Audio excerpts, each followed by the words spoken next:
All right. Hello and welcome. Hopefully you guys can hear me this time. Hopefully the music is not too loud. Let me know early on if any adjustments are needed. But without further ado, this is the still says the tank talk. Anyway, while I fix that, I am joined by Tate again, Raya, and Hans. The links to their channels and Twitters are right there at the top of the screen. Let me go ahead and properties, DPS, discussion. And we make that a beautiful DPS red. Right about there. So, welcome guys, thank you for joining me today. Appreciate it. Hey. Quite a bit to go over. Not a whole lot has been changing as far as I've been able to tell with most people's jobs. Just things kind of added to it, though. Yeah, we'll get into it bit by bit. I think Machinist Monk are the two biggest changes to DPS that I'm aware of right now. Everything else has kind of been built on, and then both of the people who played, I automatically thought Machinist and then Bard. And I was like, because Bard had a fairly decent change as well with the kind of diversion from crit being so important. Yeah. But anyway, yeah, so let's go ahead and get this started. Go ahead and we'll go down the list here in the Discord.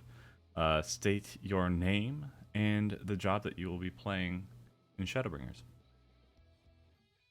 I'm Hans Delbruck. I will be the Dragoon for Nest, as far as I know. All right. I'm Ryo Chaleway, and I'm going to be the dancer. I'm Tate, and for Nest, I'm swapping to tank, but in my main group, I will be playing Ninja, so... Yee.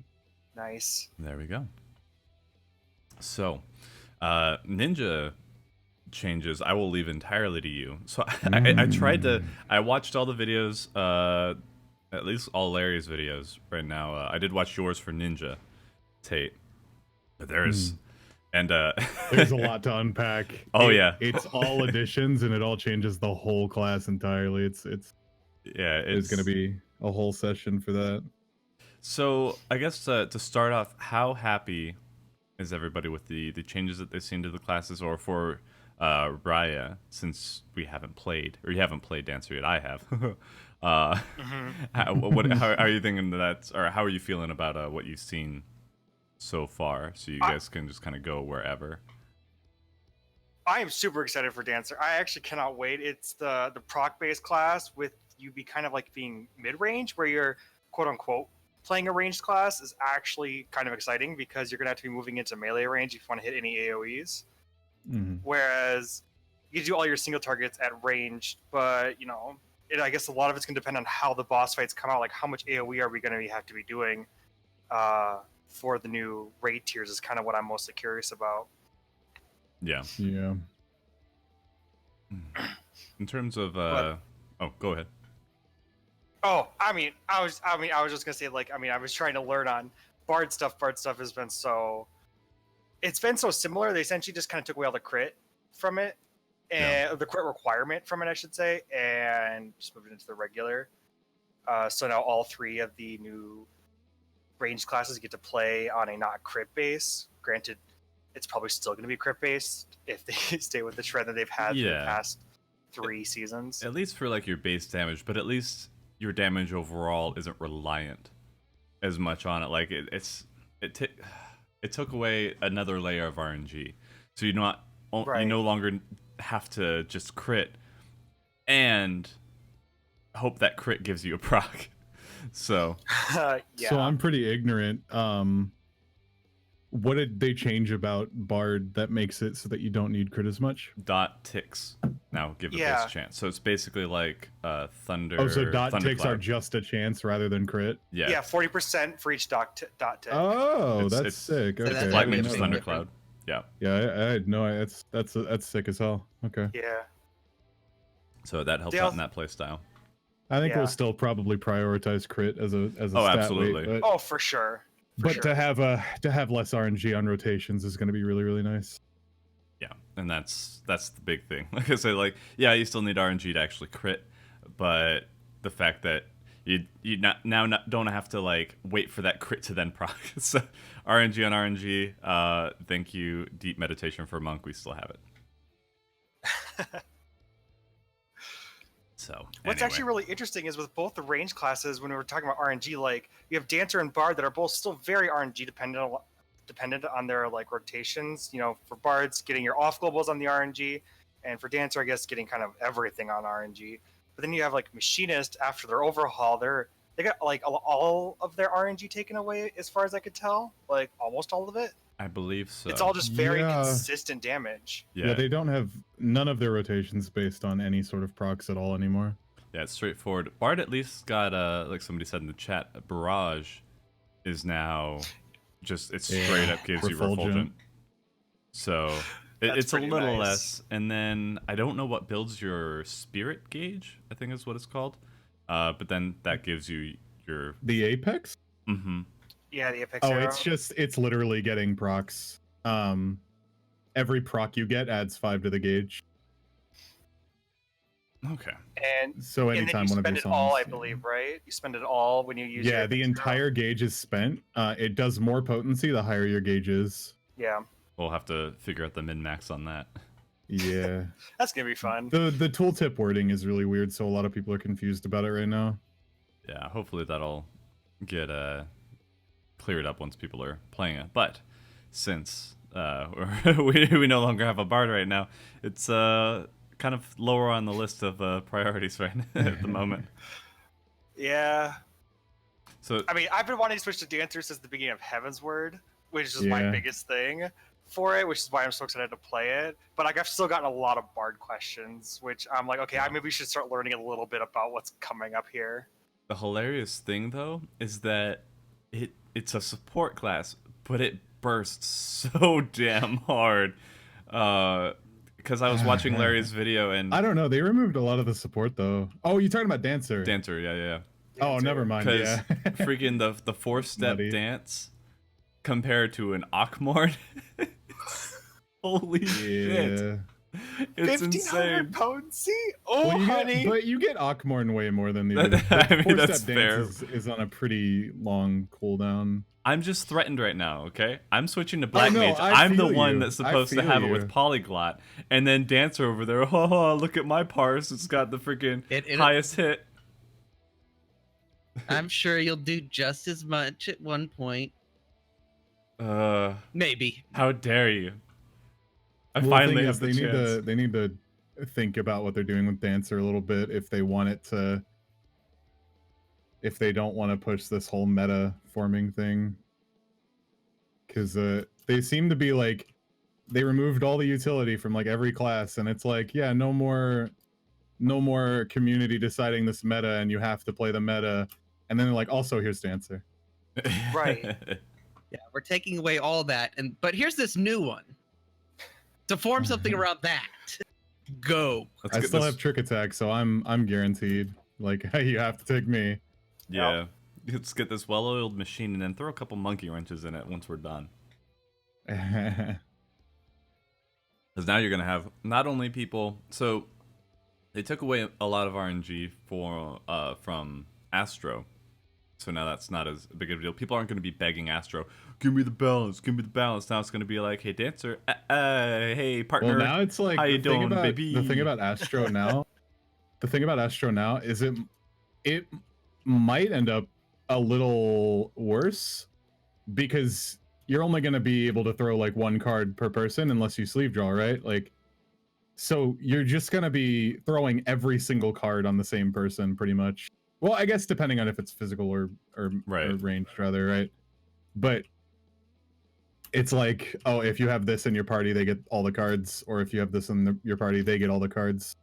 And that'll kind of feel bad for some of the DPS who maybe don't push the higher single target numbers or Yes. solo numbers rather. Sucks to suck, I guess.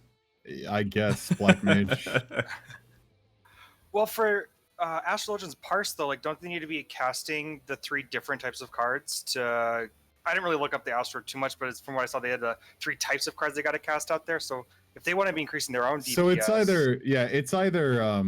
it's either melee or ranged. Those are the 2 splits. Like that's all you have to think about. Okay. So you either give it to the highest melee or the highest ranged. Okay. Yeah. I tried to kind of get in on what's going on with Astro. Every time somebody explains it to me, my brain starts leaking out of my ears. So I'm a samurai main, way. okay? It's not too complicated. Once you get what the new cards do. Yeah. I'm sure it'll work itself out. I still need to get Astro up to 70 in general. Yeah, That and the White same Mage, way. my last 2. But I've gotten all the DPS up at least. Even though I still have no idea how to play Summoner properly. And that one- Summoner's the one that changes a lot.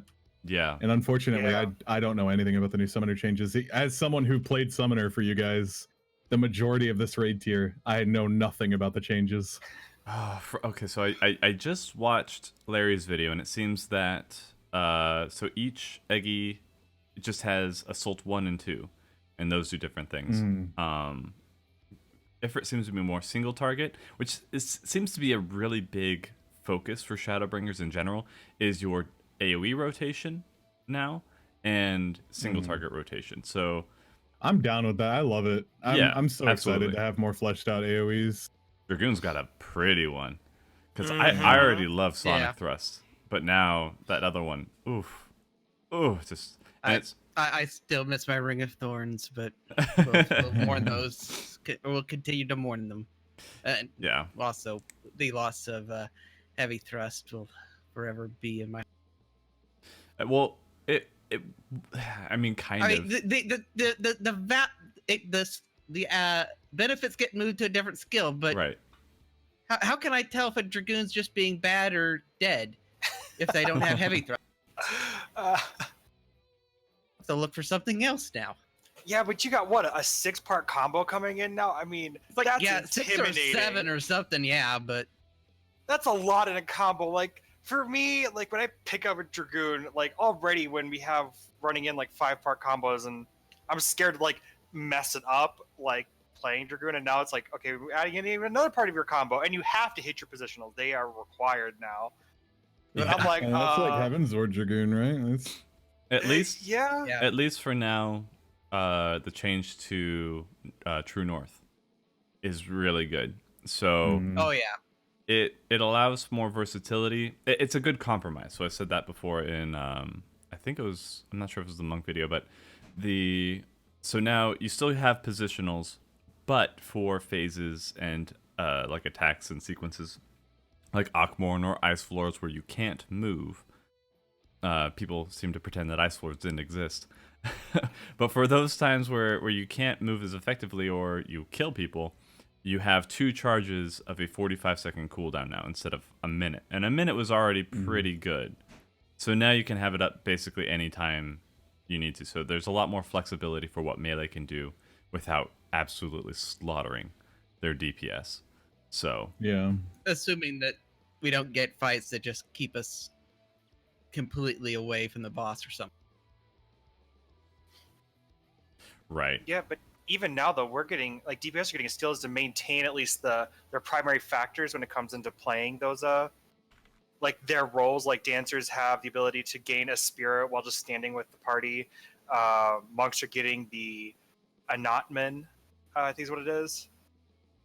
Yeah. To keep their stacks up. Like, I mean, I really like those kinds of things coming in because it's going to be really nice with those hefty phase changes Yeah. rolling through. I mean, it's you have a Notman, and then you have things for Samurai like the Meditate, 2 channels that both feed into your DPS. So I don't know if that's indicative of what they're planning for the raid tier, or if they just kind of threw it in there and then they're going to design other fights like, oh, whoops, we're going to make you run around while the boss is gone.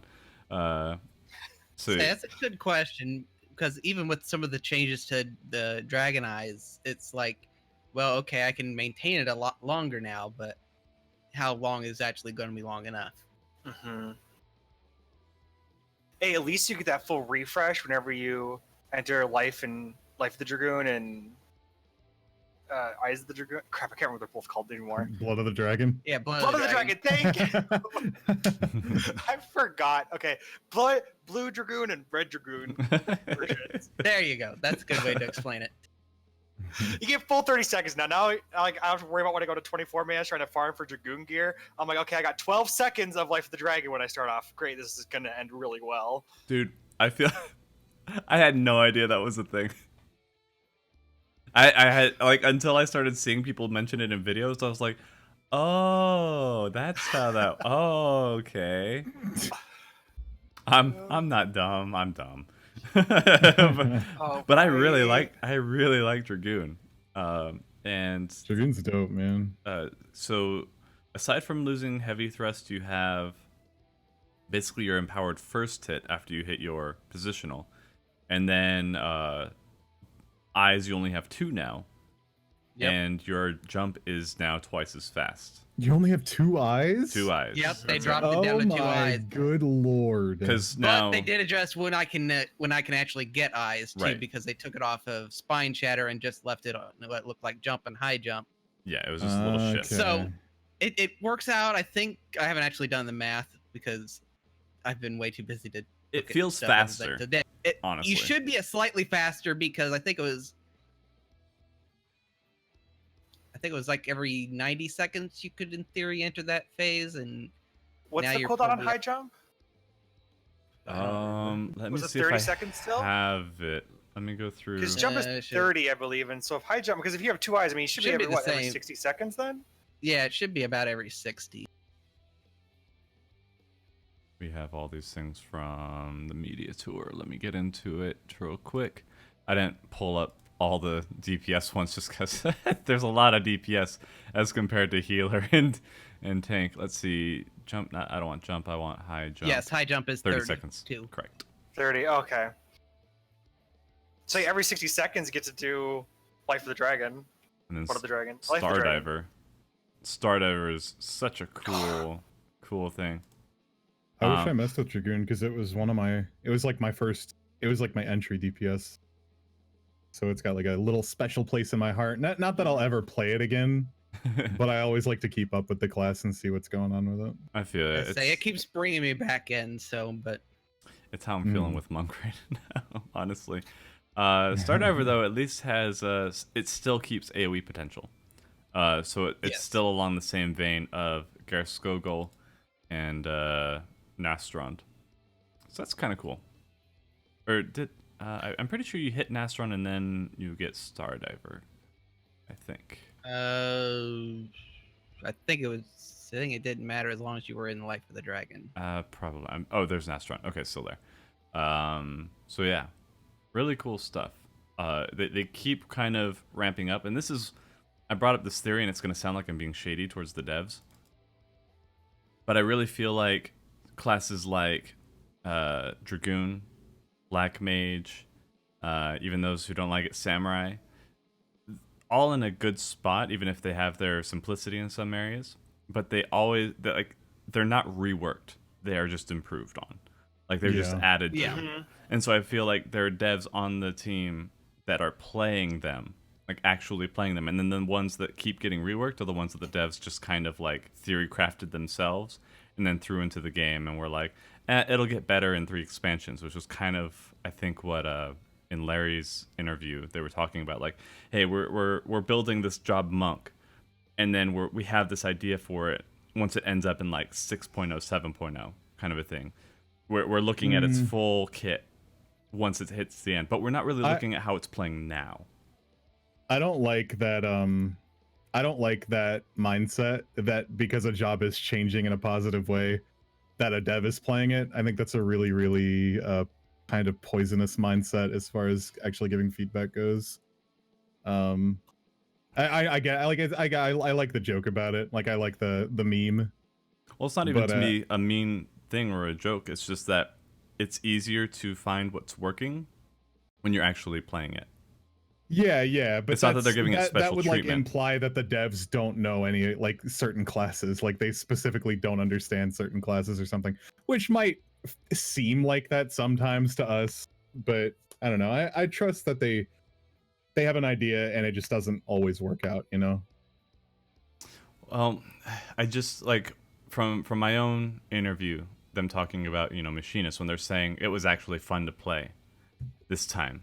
I feel like they actually sat down with it rather than this should work kind of a thing. Yeah, of Because Monk course. has changed identity since the beginning, every single expansion. I think it improved in Heaven's Word, and then Stormblood it changed, and then Shadowbringers it changed.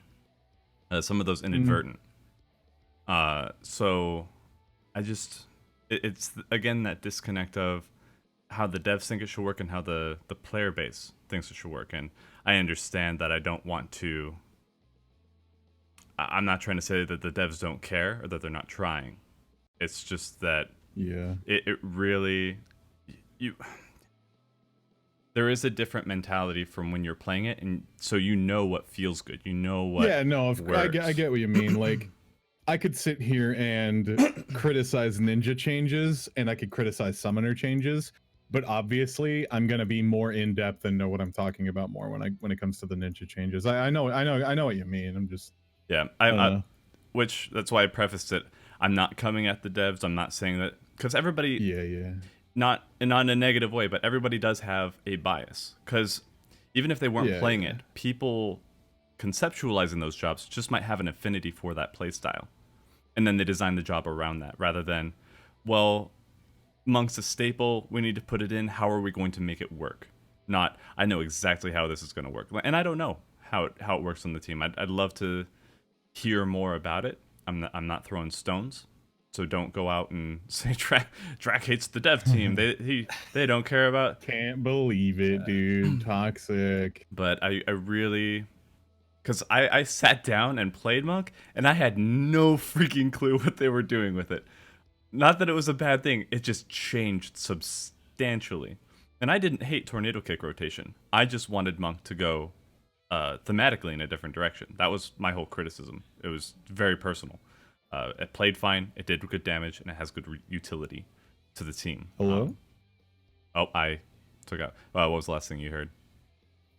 It I played played fine. Yeah, it played fine, did good damage, and it had perfect utility for the team. Like it contributed to the group. But it, again, they kind of band-aided it with Riddle of Wind, giving that stack, which led to people conceptualizing the Tornado Kick rotation, and brought in a new fan base towards Monk, and now they retconned it again. So it's really hard to say. That's always rough too, because there's I don't want to say a lot, but there's a handful of Machinist players who fell in love with Machinist specifically in Stormblood, and some people are pretty mad about the changes. Mm-hmm. Really? Yeah, it's interesting.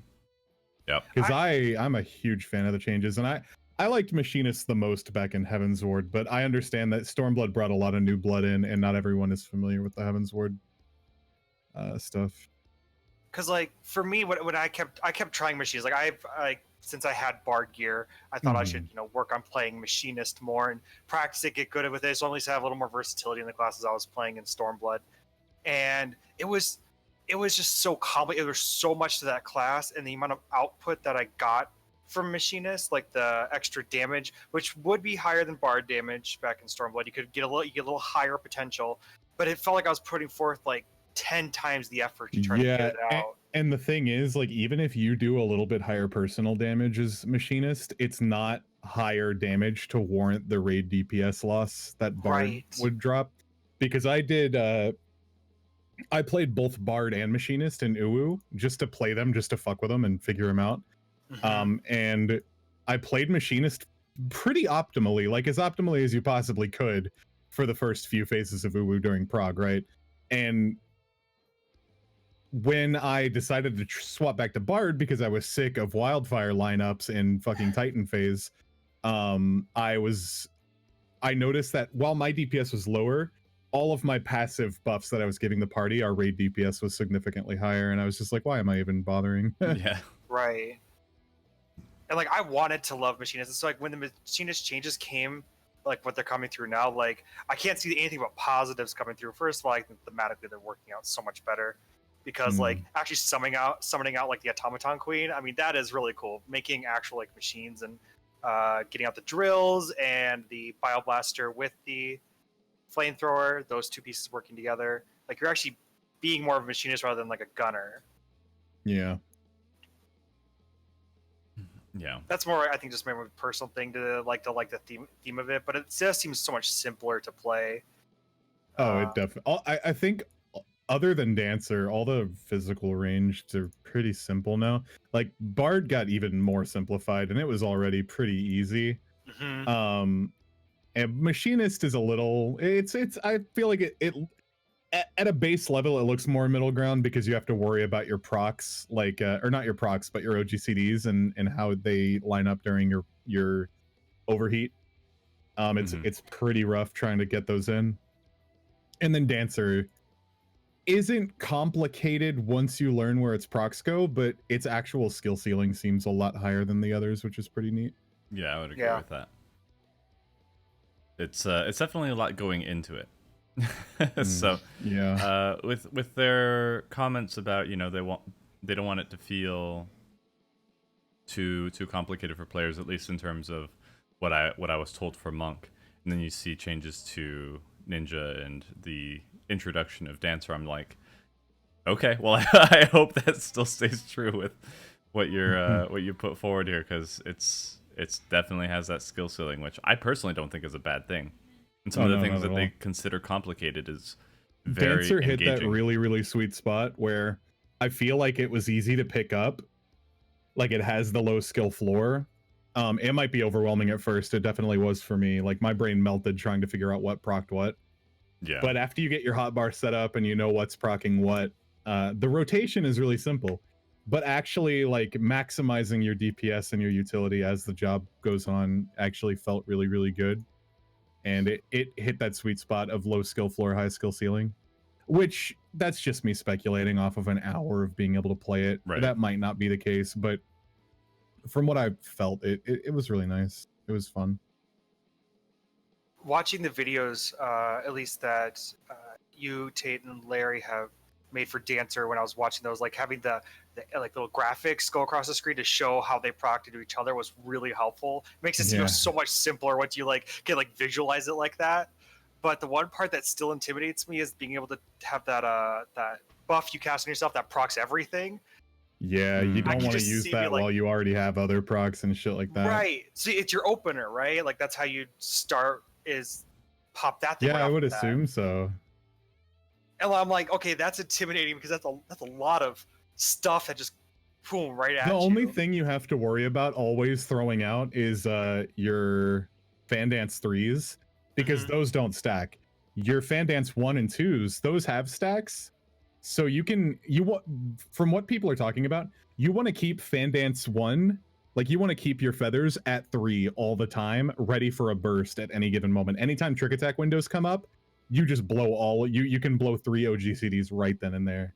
And that's what sounds really fun to me. It sounds so awesome to play it like that. I can't wait for that. I can't wait for that. It's gonna be good.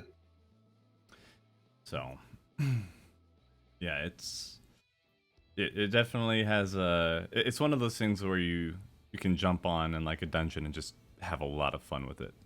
Not that you wouldn't have fun with it in raid and stuff, but you know, I've already got my raid class set up, but I definitely take Dancer into dungeons and stuff or off things just to have fun with it. Because it's definitely going to be like the DPS I run in dungeons, just because the amount of AoE it has is insane. Yeah, I was kind of the same way with Red Mage, the last expansion. It's like, this would be fun to run elsewhere, but it's like, I'm not going to run it. But yeah, I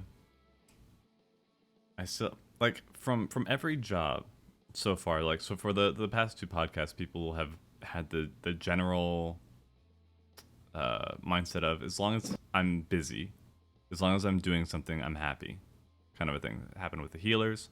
So it's like, I don't care if we're not DPSing as much, as long as we're healing more. It's fair. And tanks, I don't care if we don't have to worry about threat as much as long as we're now using these other abilities that they've given us more situationally. We got to coordinate. We got to keep our be reactionary, or keep things more meticulously planned out. That's fair. And then for DPS, I feel like there's an appeal to things like Dancer, even old Machinist, where there's just a lot going on. Even Bard, even though Bard's basically like a 1-2 for a lot of the time, and then you kind of go off of procs, you still have to pay attention and line things up properly, which was always engaging. But like in terms of something like Black Mage, pretty dang straightforward, and it's still so much fun. I don't get it. But Black Mage is just satisfying. It's satisfying to see that bar slowly fill up and then hit a nuke every time. It's just got that numbers feel. Yeah. Oh yeah. I think, but I don't think anybody else in here plays Monk. I'm super off about it right now. I just don't know. You proved your point, man. You rated on it. Yeah. You did alpha escape on it. I think people can stop bugging you about not knowing what you're talking about with Monk. You play what you like, man. Well, it's like now I'd really like to try to pick Monk up again, but I haven't touched it since the Realm Reborn. So. Well, that's the thing, is that's going to change entirely now. It's not the same Monk that's anymore. Kind of why I stopped playing it. It's ridiculous. So that's my biggest issue, is that it's fine if that's where I would wish that they would have people dedicated on the team to playing certain jobs, because then these people have an affinity for it, they play it, and they know how it feels, and that's really important. In my opinion, to knowing, because otherwise they're bending to the whims of a changing demographic every single expansion. Yeah. So people who didn't like a Realm Reborn Monk maybe picked it up in Heaven's Word. People who didn't like that are more interested in it because almost exclusively because of the tornado kick, because it made it more active and made it more situational. And now people who jumped on board for that are no longer enamored with it because now it's gone. So I don't know how they're going to really develop the class properly if they don't have a what do you call it in science, the static control group. Yeah. You know what I mean? So now they're getting opinions from a changing group every single time, and it's just going to keep changing because everybody's going to have different demands for it. So Chad is asking, is Tornado Kick going to be sidelined again? I don't even see the purpose of having it consume Grease Lightning anymore, to be completely honest, unless they don't let you channel in phase transitions, because you'll never drop stacks ever again, ever. There's no point for you to ever drop stacks, because I rarely did in Omega once we hit A4 or O12, I should say. Alpha Escape 4. I could use Riddle of Earth, easy. If anything ever dropped, then I was immediately back in Grease Lightning 3, and just you don't even have to be necessarily in full stacks. I guess you could do it and still get up with a Notmon. If you're, I didn't confirm if you could get your stacks back if you're just in combat. I think you still have to have one at least. But anyway, I think that's where they're gonna continuously hit a roadblock if they don't have that kind of control. This is what we want for the identity of Monk, and this is how we're gonna build it, kind of a thing. I respect that they're trying to accommodate the players. Don't get me wrong, guys. I think that it's great that the team is listening, and I think it's great that they're taking steps to what they believe is a genuine improvement. So I'm not saying that they don't care. I think that they're trying to make it better, but it definitely is going to make it more difficult if they don't have a baseline, because Dragoon got it. I think they changed a little bit in Heaven's Word with the positional stuff, because they incorporated mechanics like Ravana. People are like, oh, everybody always brings up Ravana, because it was the biggest kick in the teeth to Dragoons at the time. It wasn't nice. So that, of course, people are going to keep bringing it up. And so then they adjusted it a little bit so it wasn't as punishing, so people could still kind of work around the different mechanics without being punished for their positionals. And then periodically, I mean, the identity has gotten great. Same thing with Paladin, Warrior. Yeah, there are definitely certain classes whose identity just gets more and more fleshed out as it goes. like the ones you listed, ninja as well. But then there's the classes that get completely different. We've got machinist has changed extremely every patch. Bard has changed extremely every patch. Bard this time around got a few just fixes, which is nice. They seem to be comfortable with where Bard is right now. We're sort of seeing that with Dark Knight.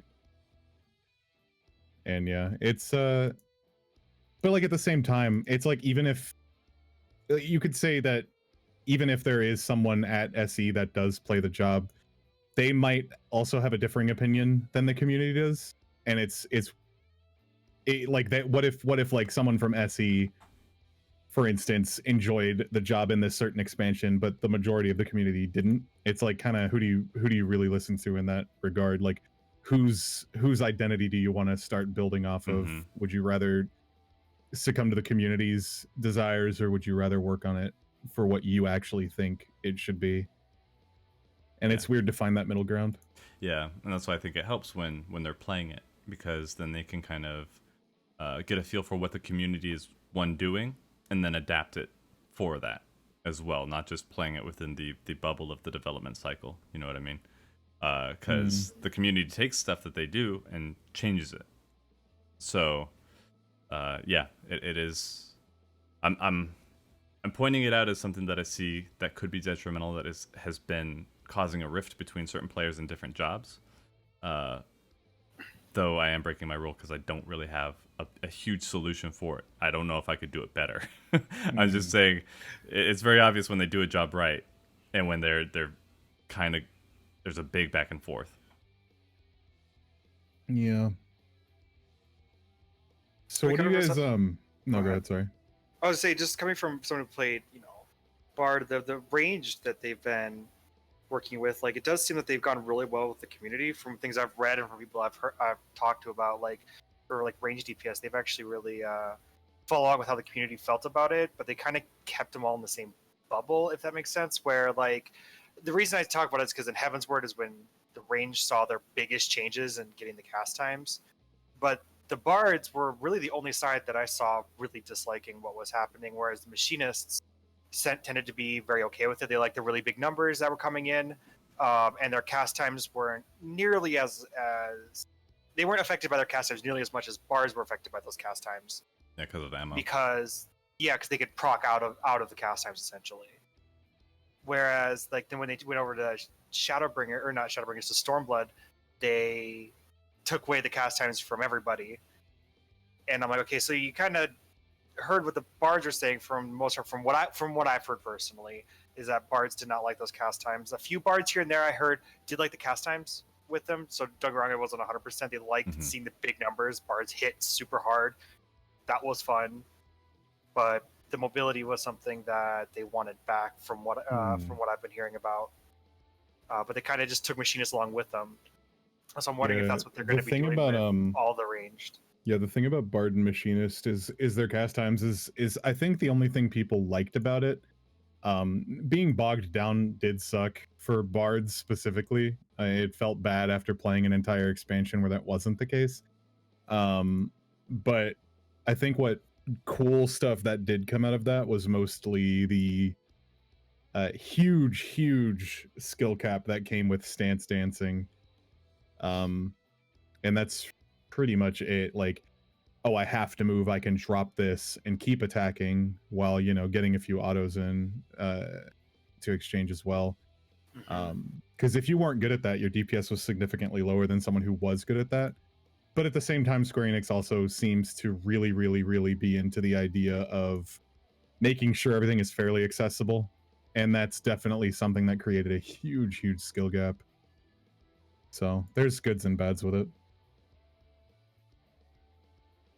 I enjoyed the concept of Heavensward Bard, because I always thought, it'd be really cool if you had this stance where you were like drawing back the bow, but yeah, that's how I thought of it too.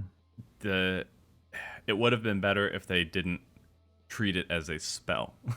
If you had the cast times and were able to move, I think if that you would could move and cast, yeah.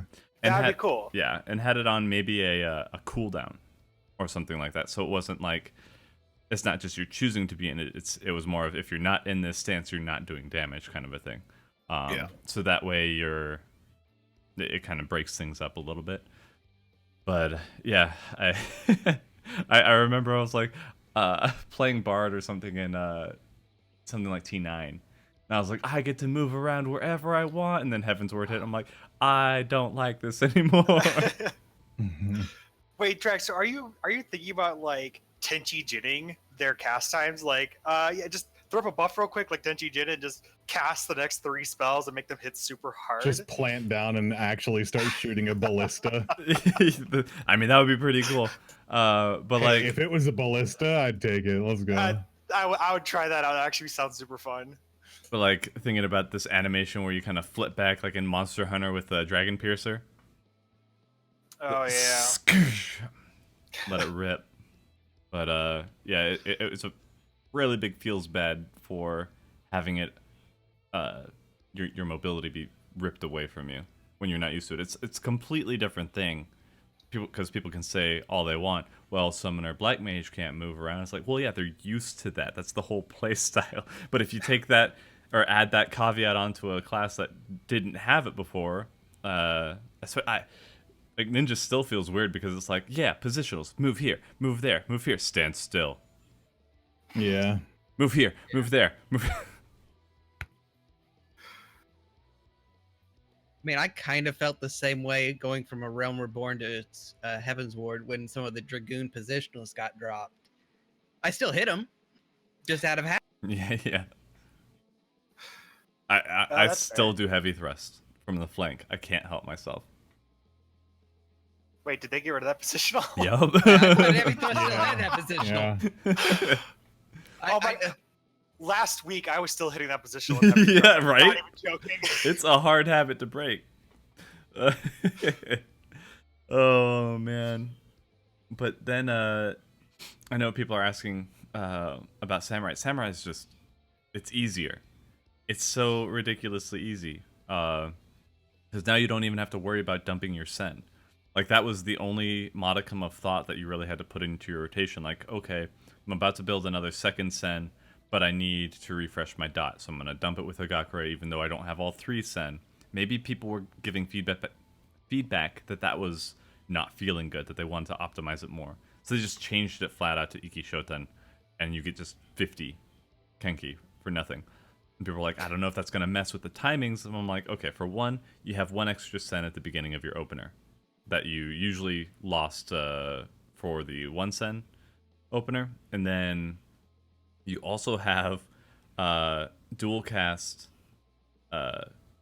Iaijutsu, which granted they're coming out faster, but you're still doing 2 every like 30 to 40, maybe 60 seconds. I forgot the cooldown on the Tsubame. But yeah, I think it'll line up. We'll see how it goes. If it doesn't, then I hope they'll change it. But yeah, that's pretty much it. There's not a whole lot to talk about that I didn't mention in the video itself. It's more or less the same with more Midari Setsugeka. That's it. I heard you like big numbers. Here you go, boys. Big numbers for y'all. Multiple. And then it's like, you know, that hardest hitting what was that, Guren? It's like now it has a single target, and then everybody just came. So yeah, I'm really glad they did the whole every single target has an AoE counterpart. Every AoE has a single target counterpart. It's gonna make stuff like dungeons way more fun to do. And you know, we don't have to talk about the high end raid stuff every time we talk about a class. We can talk about dungeons because that's gonna be significantly more interesting now. God bless. What's gonna be? That's still 80% of our time in the game is in the dungeons. Exactly. Yeah. Are we still going to be having that same meta of tanks pulling up to the boss rooms essentially with all the mobs? I don't think so. Because all those healing spells that the non-healers are getting, like, that scares me a little bit. Like, what are they going to do? Like, is there going to be like a poison room? Like, are we going to be like getting your like tick damage on everybody? And is that what's going to be happening? Yeah, I don't know, but everybody's like getting a heal. It's ridiculous. Yeah. I mean, thinking of what Medica 2 to summoners, like really? Medica Like to the that summoners. scares me. Normal Medica to a double Medica for Dancer. Yeah. What else? I mean, Monk still has Mantra. Samurai's still useless in that regard. I don't think Bard You're has any. trying, buddy. You're Yeah, trying. we got Black Mage isn't doing anything for that, but yeah. When is it ever? Yeah, right. Now we have I mean, a what single target flare. white mages aren't even losing. They don't have the reduced potencies for multiple targets anymore on Holy. Yeah, White Mage took foul. Why can't Black Mage take one of their heals? Right. I did notice that too, though. That I didn't notice it for healers, but I guess tanks at least have no fall off for their AOE's. So now we really don't have to worry about enmity at all, which is great. And speaking of things like AOE rotations and single target, all that stuff, no more TP. Now we're just freaking free to do whatever, and it felt good, guys. Like it felt real good. I have to really experience that to get the full understanding of what that's gonna do. Oh, it is freedom. It just feels like freedom. As a freedom apostrophe if you're not a caster. Yeah. Right. Oh, okay. True. Well, so I think Summoner and Red Mage are the ones affected by that, but yeah, it's I get my mana back. I'm fine. Yeah, you're Black Mage, so whatever, It's been bro. free. But as far as being a melee or a physical ranged goes, a TP user right now is in a good spot. Now it's pretty dope. Yeah, it just not only are you not punished, at least for melee, or any job really that had a buff put up on you, now it's refreshed with your AoE rotation. So now Dragoon, I believe the final Coerthan Assault or whatever it is, will refresh your blood gauge. Samurai gets Jinpu and Shifu refreshed. Monk gets Twin Stinks refreshed. Ninja has Huton refreshed. Like there's just now you can stay in your AoE rotation. It definitely helps out Dragoon because there'd be occasionally on I think Omega I would after the phase transition I would actually do an AoE rotation just to keep enough time on my eyes so I could get through a combo to actually extend it properly. But now I can get even more time on it. So, and well, even with the full duration time, it doesn't even matter then. Never mind. Right. I'm pretty hyped about Ninja AoE. Like Ninja AoE is already good. Like it's Ninja AoE, like its actual DPS is incredibly high when you have all your burst ready.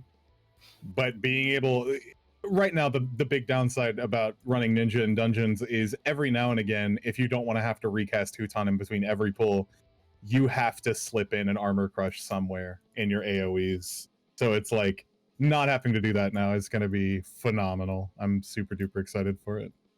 Yeah. Chat brings up that Disembowel is not extended, which I would hope that they would change. That might be a mix-up because Sonic Thrust gives Blood of the Dragon too. So if they changed either one of Sonic Thrust or Coerthan Torment, then they'd be on the same level. But keeping Garskugel up isn't nothing. Extending what on Disembowel? Disembowel now gives 10% damage up. Right, they just moved they just added the heavy thrust effect to Disembowel. That's all they did. Yeah, but what I'm saying is that so that's the same thing that Jinpu does for Samurai. Now that AoE rotation will refresh it. Same thing with the Twin Stinks, which is essentially the same thing. But the Dragoon does not get that. Even though it does keep Blood of the Dragon up. So I could see them adjusting that. Well, I've lived with that for so long, I wouldn't have even noticed if they'd added it. Fair enough. I mean, I guess to be fair, during an AoE rotation, I was lucky if I remembered to put heavy thrust up. Yeah, right? Oh, man. Fair. I was so many times like, okay, we're about done with this AoE rotation, and I had my heavy thrust down the entire time. I'm a horrible dragoon. I should go. Yeah. I mean, we could have probably cleared those ads on 1 or on 6 a lot faster had I remembered half the time. I mean, we got through it. It's all right. I mean, to be fair, we never really had that much trouble on the No. all the ads anyway, but we could have killed it faster. Any trouble we had with people stacking on each other trying to kill from the AoEs that were dropping the entire time. That's the only thing ever. Wait, no. Am I thinking 5 or 6? The Doom Train. Is Yeah, what I'm sorry, that'd thinking be of. 5. Yeah, Doom Train. Yeah, Okay, that's yeah. what I was thinking. We're thinking the same thing. I knew what you I meant. still go off the coil numbers because the first set and that was 5, and I do that for all the tiers since then. I feel ya. Can we get another 5 set of floors instead of 4, please? Yeah, So I can give be us another riding. time attack. No, just learn to Except- do it. I like this new consistent way. Okay, it got too weird in a armor board. I like this 4-4-4. Yeah, just It's just not. no It's turn not 3 again. 4-4-4. We've got door boss. Well, yeah, we do have door bosses, which We we have. did We really have. before. We have 5 bosses. It's just 2 of them share the same fucking lockout. True. But it's sort of like savage bonus. Like that's how. Yeah. Yeah. It's like savage Yeah. bonus. You get to fight the extra guy. The bonus BB. I guess it's a bonus if that's what you want to call it. Somebody's bonus. We just don't know whose. With Kefka, it felt like a bonus. That was fun. Kefka and Xdeath were okay, but then it got way too overboard with Omega M and F. Like they took so long. Oh, they did. Oh, they so did. How do you guys feel about the removal of resistance downs and stuff, like piercing and slashing? Can I just say, finally, I'm I was so gonna say- excited for that. I'm kind of the same way because it's like I really wanted something that kind of challenged a dragoon spot in raid. If you brought a bard or a machinist, it's like, okay, this will do. Mm-hmm. Right. Like, I mean, just forming groups in Stormblood. I just hear people talking about wanting to form a group with friends. It's like, okay, who's running what? Okay, well, you have, here's the 2 tanks, here's the 2 healers. They can kind of be whatever, really for the most part. But then it's just like, okay, and then we have who's running the bard and who's running the dragoon, and then what are your other 2 DPS? And it's like, okay, like why did you have to have that out skill? They didn't want to run. They had to run a range support of some sort. So there's bard and machinist, but there's so few people out there in Stormblood that I knew about, and I've seen that other people don't know about that just didn't know how to play machinist. Like just very few out there that knew how to play it well, especially for like a savage raid setting. Whereas you could find lots more bards out there. So it's like, hey, this person brings the bard because you want the mana refresh for your healers, as well as just the support to DPS that it brings to the whole party. And it's like, okay, well then if you bring a bard, you got to bring a dragoon because dragoon gives the piercing debuff, which is just going to add synergy. Plus dragoons also had the crit buff. I shouldn't forget about that. I actually worry. So like this doesn't obviously pertain to like almost any group entirely, but as somebody who does hardcore prog, I actually worry about dragoon in meta because pretty much the only reason you actually brought dragoon was for the barter machinist. Piercing debuff is huge. Like, yeah, they've got litany, they've got tether, but litany is a % chance, right? Like it's a crit chance, which isn't any guaranteed increase. Whereas monk now without resistances now brings brotherhood, which granted is only for the melees or physical classes rather, but it's a guaranteed damage up. You know what I mean? Yeah. Right. So now that bard and machinist don't need a dragoon, it almost for high end, for speed kill and early prog, it seems like monk is actually going to be the way to go now. Right. Well, even when like forming those meta teams, like even if you aren't going for a speed kill, like forming a meta type team is also really helpful because it allows for more. Oh yeah, you screw-ups obviously because- you'll always get more DPS out of it. It's just how Right. it is. Because if you have all that synergy with you, you don't need to be quite as highly skilled of a player because your group is synergizing better with itself. Mm-hmm. I definitely see my. So here's my predictions on meta for DPS at least. Mhm. Is I think we're gonna see Monk, Ninja, Dancer, and then we'll have to see. I'm gonna guess Summoner because Summoner right now is looking real good. Yeah. I'm thinking Monk, Ninja, Dancer, Summoner, especially if this hasn't been tested and there's a lot of speculation, but it almost seems like Dancer might get double Esprit gauge from making a ninja their dance partner during Bunshin, which is their shadow clone. And if that happens, it's busted. It's absolutely broken. Yeah. Yeah, I was kind of thinking about that earlier when I was kind of reviewing all that stuff. It's like Mhm. paired up with the right jobs, like that's completely. And then any other time, like if you're paired up with a monk with GL4, you're getting way more Esprit gauge than any other class. Exactly. Right. Plus, with Dancer's ability to switch their dance partners every 30 seconds. I mean, you could switch out. You could be switching between your two melees if you run Monk and Ninja. Yeah. Yeah. Like get it over on your Ninja for the Bunshin, and then put it over on Monk for just the general higher attack speed. Yeah. I think Break out Bunshin the is skill every like speed 2 here. minutes or something. I don't remember. But yeah, it's crazy. It'll make party compositions and min-maxing your play really interesting. And obviously, again, just to preface, that's all speculation. Oh, right. That's all we can do right now. But it's fun to speculate. So Yeah, we're going off the information we have right now, just because. I mean, that also helps for feedback too, because if we make known our perception of how things are, then maybe they'll adjust it or give more information or just look out for it as soon as things go live. So it doesn't hurt. It definitely doesn't hurt. And again, to everybody, if you guys have issues, go to the forums, please. Like, give your feedback as soon as things go live. Get to your max level. Even when leveling, you can still criticize how things maybe play, because especially things like the changes that they've done for tanks now, that'll help low level play a lot, and it'll help people get into tanking. So don't be afraid to bring those things up. You don't have to stick around for the comments based on, because not everybody's nice on the forums, especially if you take it to the subreddit forums. They can be very mean. But yeah, like go to those forums and state as eloquently and as detailed as possible the issues that you see, and then just hope that they agree with it. But I mean, that's the worst case scenario, is that they don't do it, you know. But best case, they listen, or they agree with those changes and things are improved, and you helped that.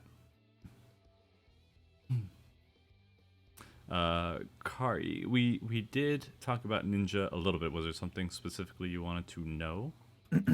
I could talk about Ninja all day. Ninja's intimidating. There's a lot of stuff in there.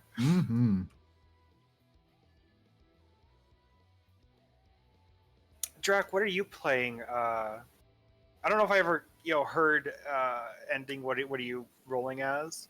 I'm gonna be sticking with Black Mage for a bit. Black Mage, all right. Yeah. So people, I know that people are changing. It's different. It's gonna be weird. Yeah, change is scary. But I need to be flexible, because we lost 2 healers. Trek was a tank too. Yeah. I was. Let's think of all the video ideas that we have for all this. I know, right? We don't know if the machinist robot counts towards a spirit yet. We'll check that out. But I would assume it doesn't, because it doesn't count towards wildfire. Yeah, probably in the same vein. But I was like, I'm interested. We were going back and forth on who or what things people wanted to play. We had Tate and Jesse sitting on healer, and then basically it was like who would prefer to do what kind of a thing, and we ended up having an extra caster slot. Red Mage is all right. I don't mind it. Summoner is still, I can't wrap my head around it, and I've never had much appeal for the job itself. But then I remembered like playing a Realm Reborn Black Mage, and just it felt good. Even if it's incredibly simple, straightforward, it just feels really fun to play. So yeah, I do have my criticisms of how they keep going kind of back and forth with Monk. It's still not my ideal, which is fair. I have that right to that opinion. You don't have to agree with it. But at the same time, it's just... Gotta preface it with that. I mean, everybody's like, but Monk is good. How could you say that? It's still so... It's gonna be meta. Oh, but why don't you... It doesn't matter. Yeah. Like, if somebody doesn't like it, then they don't like it. Exactly. Right. And if... Not every job is for everyone, you know? And the thing is, am I going to just spend every expansion being like, oh, they didn't do it again? Or am I just gonna nut up and pick something that I like? And I'm just gonna pick something that I like. And so yeah. it's... I will still continue to look for it because melee classes, like fist classes, are some things that I enjoy the most. As long as they, I know Ryan just wants me to fist his dancer. I miss 11. Maybe we'll get more. Yeah. Ooh. Maybe. Eden, baby. But yeah. So, like, I really wish Black Desert had a better overall model because I really enjoyed that striker class. There's some Black Desert drama going down right now. Oh, I bet that Black Desert can't go a single season without something going down. Well, apparently they're selling their new cash shop items are the exclusive items that people got for pre-ordering the game a long time ago. People are fucking pissed. I mean, what the items they specifically said will never be available again. Ooh. I mean, it's every time you get those kind of MMOs, which are usually the Chinese based or the Korean based, they can't help themselves when it comes to the cash shop. They just it's what they do. Will Ninja be meta? Probably. Yeah. Yes. Yeah. Trick Attack didn't change. It's still meta. That's all there is to it. As long as Trick Attack exists, which, to be fair, it has to exist because otherwise Ninja's fucking useless. Like, outside of just being a fun class, like, nobody would want to bring it to raids without Trick Attack. Yeah. It's still really good, and they'd have to either make it only affect Ninja or give them something else, because it's one of those things where even with Brotherhood, you have to rely on people being close to you to get the most benefit out of it. So, What is its range for Brotherhood? let me check that. I don't have it on hand. Is it like Mantra range? Yeah, roughly. I would say like Mantra, maybe Medica, but if people are spread out, like for Midgard's armor, that was tough. I would, if you ever saw me running to the middle of the boss, oh yeah, that's when I was trying to get Brotherhood on everybody, because obviously I'm prioritizing the tanks, but I also had to get Hans because we were on opposite ends typically. So no, actually Brotherhood's 15. It's twice the size of Mantra. Okay. So it's not too bad. Like what else is 15 yalms? That's Medica. It's a Medica range. No, I thought Medica was 30. Medica is 15. I'm looking at it right now. Is it? Oh, okay. I thought it was that the white mages had 30 yalms on their AoE heals, then it was scholars and Astros had 20 yalms or something short. White mage, they have 20 on Medica 2, but Medica 1 is 15. Okay. Adlo's 30. Adlo's a casted spell though. It's Right. I'll be right back, DPS 1 second. podcast, right guys? Continue on. DPS Right. podcast, and we're pulling out the healer skills for comparison. So wait, what in the game is 5 yalms now? Because I'm trying to think like how close does everyone have to be for the dancer? My character is 5 yalms tall. I don't know. I'm more trying to think of like, okay, how close does everyone have to be? Like, what other skills have I casted when I've done things to see? You know what's how 5 stacked? yalms is Death Blossom. Like most AoEs that you use on enemies are like 5 yalms wide. Okay. Oh, okay. Yeah, I have to remember. I think Dragon Sight was 5. Oh, are you back in the day, thinking but of now it's stuff like 12. Fan Dance and their AoEs around them and stuff? Things like that, but I was mostly thinking about Yeah, the dancer, like the channel ability that they get to raise S spirit and healing increased. It's just a small little 5 yalm range that they get if whoever's closest to them. Oh, increases so you S just spirit have to gain. be stacked. Yeah. Okay, yeah.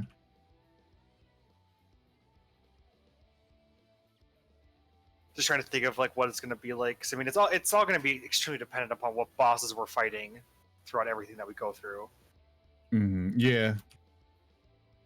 I'm excited, man. I'm just excited for everything that Shadowbringers is bringing. Oh right. It is bringing the shadows, right? I'm gonna level up Dark Knight first because that's what I'm gonna be rating on my main. I'm actually gonna be rating. I'm gonna just keep my main in Nest this time around, and then just use my alt for the hardcore prog, because I don't want to have to swap groups around later and complicate things and like screw over gear. But yeah, it's exciting. But after that, I'm like torn because on my main, it's like I could level ninja and really start getting a hang on that, but Dancer looks so fun. Like I kind of want to level that up right after Dark Knight. Yeah, I plan on just plowing through everything first on something. I can't decide right now, honestly. I'm so thrown on like it's Machinist maybe first I want to do, or Black Mage, or something off, some DPS, but something to go through the story with first, and then I'm gonna go run back and like power level Dancer like right afterwards. I'm gonna live in heaven on high. Or if PvP is good, we'll do that again, because that was a thing in Stormblood. Was just leveling straight to 70 from PvP like day one.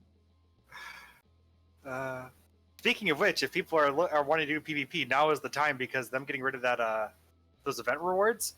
Like I'm hearing about so many people some of getting them with PvP. MGP as well. I completely forgot those were even still in game. Right. They've been in there for so long. But apparently PvP queues are looking fabulous. Just like right now, like PvP queues are looking pretty Stop good. watching the podcast. Go PvP, everybody. We'll see you in there. I just know some people have like complained that they don't get to PvP because they take like 45 minutes to form a party for it. Yeah, it depends on what you queue for. True. All right, I'm ready. I'm back. Hey, welcome back. We didn't even know you left. We told everyone to leave your stream and go PvP. Oh yeah, the Garo event. I got my mecha pony. I'm fine. Gotta get that machinist gun, I think is what it was. The one that looks like a giant magnum. So yeah. I think this might be an interesting topic pertaining to the class you plan on playing. What are you most excited about it mechanically? Like abilities, I guess. I like the single target flare and the fact that they're giving it Black Mage the ability to cast ice, and I don't know if it's fire as well, but you can cast Blizzard 3 now. With zero it costs MP. nothing. Yeah, if you're in the other. I think it's the same for both. I think if you're casting the opposite spell, it's completely free. Like if you're in ice, fire's free. If you're in fire, ice is free. Yeah. I think. Which is it's got good flow, so it just makes sense. Not fire? Okay, never mind. Chat corrected me. I'm dumb. Yeah. Okay. I was you're never wishful gonna, thinking. You're never gonna run out in when you're in Blizzard anyway. Yeah, that's fantastic, because right now that's my main gripe with Black Mage is swapping to ice and having to sit there for a second for a tick in case I fucked up or something. Yeah. It feels really bad. Yeah. That's so one it'll thing be I never liked. It'll be really nice to be like, oh, I'm in ice. I could like go ahead and I have mana for thunder, right? Like it's nice. People are going back and forth. I think it's fire. I'm pretty sure because the cast when you're Blizzard 3, the cast time for Fire 3 is reduced greatly, and I think it's free. But it's always been the case. That's we have all the tooltips in the world. I'm just gonna look it up right now, because if I bottomed out and said, oh no, you're right, I'm probably wrong, then I'm a bitch. Yeah, don't. And take if that shit, if I was right, I should have just stood my ground and been the top that I want to be. And then where it changes everything for launch. Right. So it's a trait, right? I believe so. So aspect mastery. Okay, I was right. Fuck you guys. Accumulating full stacks of either astral fire or astral ice, then casting a spell of the opposite element will consume no MP. So if you're in ice, fire is free. Nice. Now it is free. Can't believe I'm such a bottom, dude. Just immediately like, oh, I'm probably wrong. Which I mean does help because now mana is baselined 10,000 MP. Yeah, yeah, So- it's going to be really really nice for Black Mage especially. It's going to be a lot easier to keep track of because that's like one of the things with Black Mage now is you really have to know how much mana you're going to be spending and how much you have left and stuff like that. Mm-hmm. Yep. Well, if we go back to the original question, I'm gonna say for Dancer, the spell I'm most excited for is the 30% crit Oh direct my hit boost. god, because that's just gonna look so fun. That's like busted. I'm scared they're gonna nerf it. I They're would really gonna like them not to. They have to 30%. Like No, I feel like they're going to eventually, but I really think it's super cool, and I can't wait to just see like crit direct hit, crit direct hit, crit direct hit for everything you cast. But they took away Monk's internal Disgusting. release because of that too. That's why I blame Dancer entirely for that getting killed. It would break Monk entirely. But I'm like 30% both. Yeah. Oh my god, that's gonna be so cool. God, no, thank you. It's already solidified its spot in the meta by just having support at all right now. It doesn't need that shit, man. Right. I'm honestly like surprised because before they said they didn't want to deal with it because it would make certain classes like necessary. The more support you give, then it gives people the idea, yeah, we need this. You can't just be a singular DPS and bring that. You have to give it to everybody, or at least one other person, in order to be considered viable. But it does. I immediately I saw that and I was like, I need to start sucking up right now so that I can get this.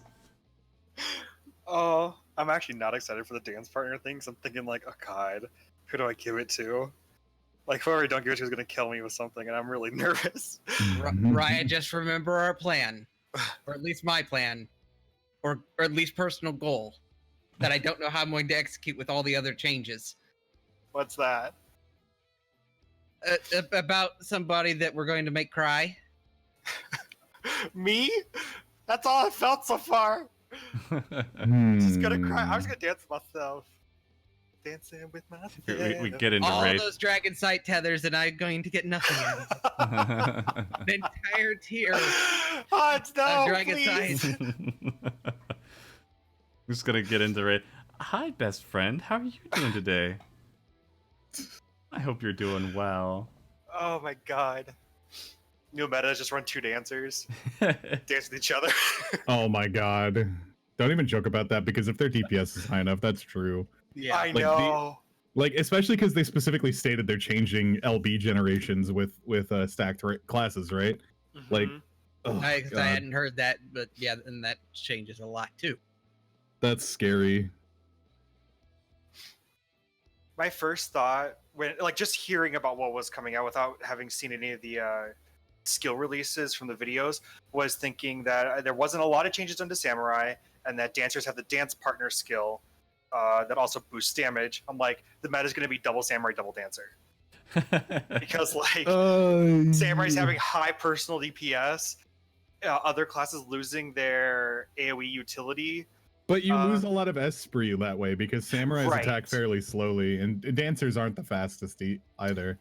Right. So you can Well, at least, you double monk at least. Come on. right. Yeah. Double monk would be. But like, I guess my thinking would be like you focus more on getting the two samurais having this like mega amplified damage, rather than like having to like focus on balancing and getting damage for the whole party. But that's just it was more of like a almost like more like a meme thought when I first saw about it. I don't think that's gonna be true at all anymore. But just kind of what I was like, oh god, what if this is what's gonna happen?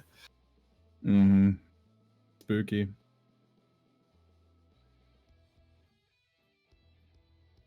Oh. Damn you, spring. How about you, Hans? What was the question? What are you most excited about with your mostly- job? Probably the changes to the eyes, going from 3 to 2, and then just the full duration on the dragon usage and switching stage or stances, or not really stances, but forms. I never know how to best explain it, but changing between life and blood. getting the full duration out of it instead of Yeah, it seems okay, like if Dragoon's you're going to be below a lot more 21, active. yeah. Well, I guess mine is I talk about Ninja rather than Dark Knight here, obviously, but oh, there's so much. So Tenchi Jin being removed from the Ninki pool is really, really big. They changed it now so that Bava Kakra is going to be like your main spender. Like every time you get 80, if you don't have Bunshin up, obviously it's Bava Kakra unless it's an AoE, in which case it's Hellfrog. But now it's just you basically have that choice between single target or AoE like every other class does, rather than oh Bava's on cooldown, I need to Hellfrog a single target this time. So Tenchi Jin being removed from that pool is really nice because that saves some of the Ninki you would have otherwise used. Were you going to say something? Oh, I was just gonna ask. So, did they take away the cooldown from Baba Kakra?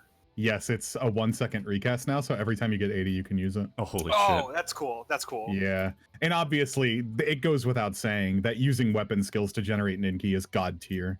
It is Right. it is how the class should have come out, right? Like Right. auto attacks is awful, especially now because generating with weapon skills is oh I have to leave the boss, I can still generate Ninki with throwing daggers. God bless. Yeah. Yeah. Assassinate ready is really cool. How they changed Assassinate. Every class lost their finisher, and Assassinate wasn't removed, but it was changed. It's no longer a finisher. Where every time you use Dream Within a Dream, you can follow up with Assassinate, which is now guaranteed direct hit crit as well. Only 280 potency, but that's still you're getting a lot more Assassinate usage out of a fight than you would be before, assuming the fight goes on long enough. But I think one thing that's really, I think the most interesting change personally, is on top of the Suiton changing is Meisui is a really, really interesting skill that makes Tenchi Jin, it seemingly makes Tenchi Jin worth more, but apparently after some theory crafting, if you use like a Tenchi Jin Suiton, Meisui is like Suiton, because of Suiton losing 80 potency, so you actually lose out by using Suiton. It's like a potency loss to even finish the Tenchi Jin, I think, which is really interesting. But ideally, what you do is like, so you get trick attack, right? Like you want to use Suiton on trick attack. You hit an enemy with Suiton, and now it lasts 20 seconds, so you have a lot more time to actually get your trick up, which is also another thing where you can prep your trick attack 20 seconds early and hit it at the end and then have a mudra for your trick window like every single time, which is going to be really interesting. I don't know if that's going to be a like viable strategy or if that's how you're going to optimally play the class. Yeah, Meisui is a 250 potency gain technically. We're losing 160 potency already off of a Tenchi Jin Suiton though. And I'm not exactly sure where the math came from, but it's something that Momo mentioned, which was Suiton is like it's like less potency because Doton is still the big kahuna, right? Like Doton still is the most potency you can get out of any mudra. But I like this idea that I can Tenchi Jin Suiton without it being a waste or without it just being a strict like I can't Doton this because the boss will move sort of deal, because it's like using Meisui. So what Meisui does is it removes the Suiton debuff from the enemy, so you can't trick attack. Like it'll completely remove it so that trick attack is no longer a viable option. So you don't want to, you want to use it trick attack, and then the next time you Suiton, you're going to want to Meisui.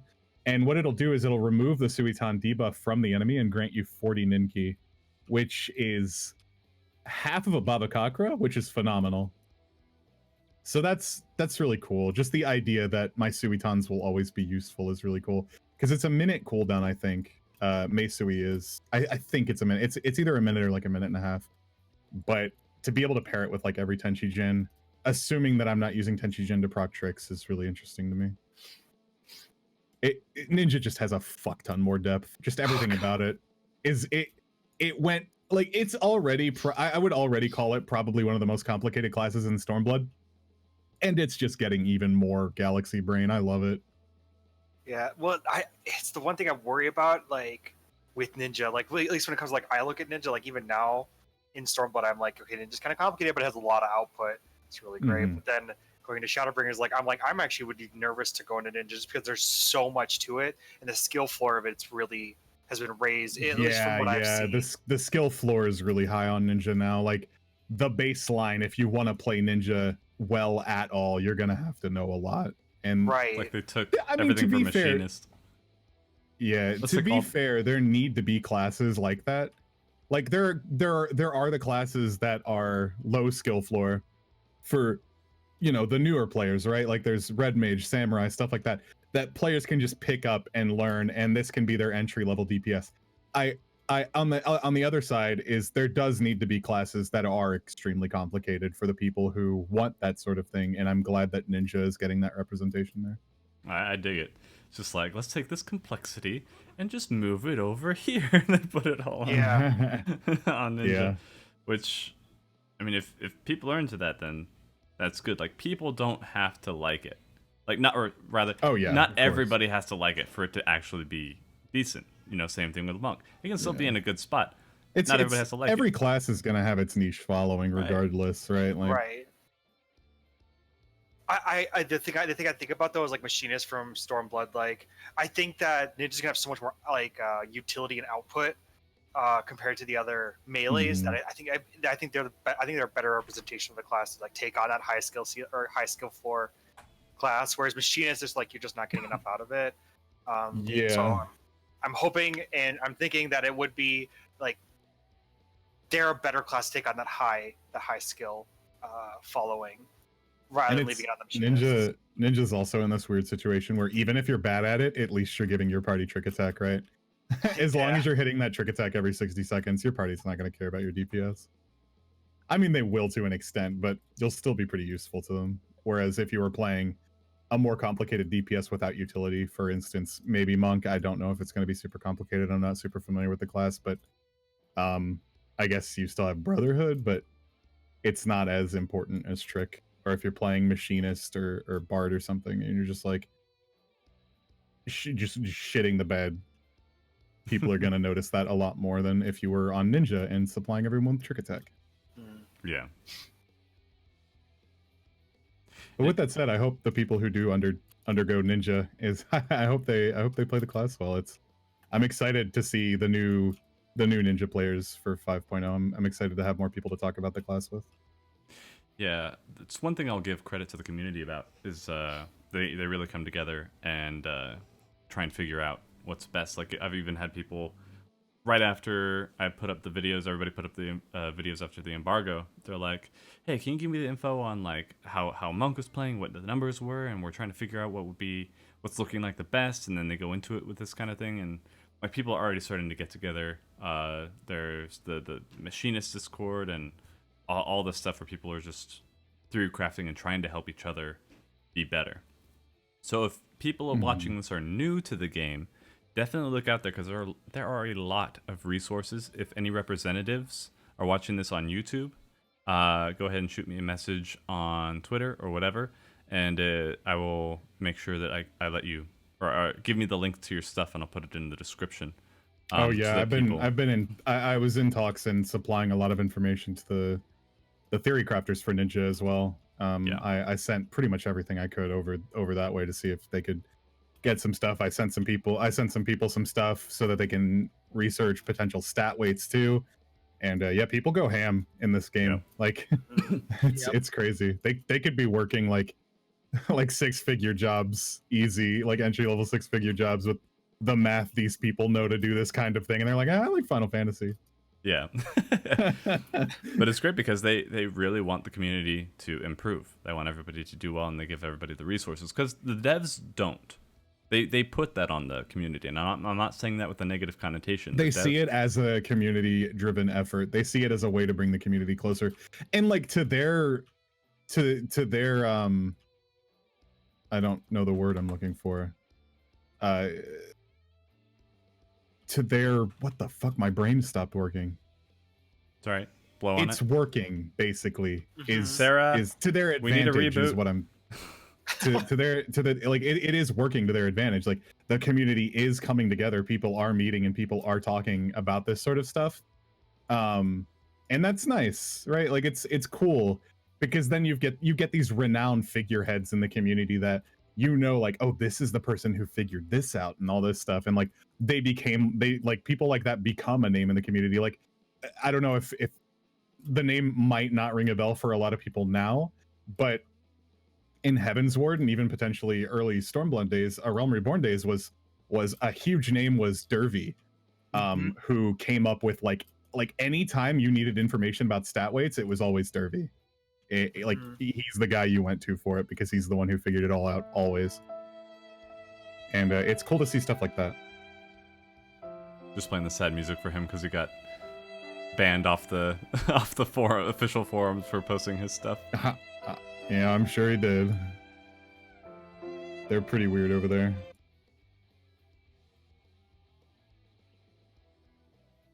Yeah, I used a lot of his stuff because that's how people were figuring out their BIS. And I know that they're like, don't take info from out of the game, but it's like you're also only giving resources, or you're only putting it in the hands of the community to figure it out in the first place. So try and lax the rules a little bit. But the official forums have always been way more strict than they really should be. Than the devs really they're are. very, very strict. If you're opinionated, you don't belong there, basically. It's rough. But yeah, he got banned because they considered what he was posting out there to be like taking data from the game, which is a technical violation of the terms of service.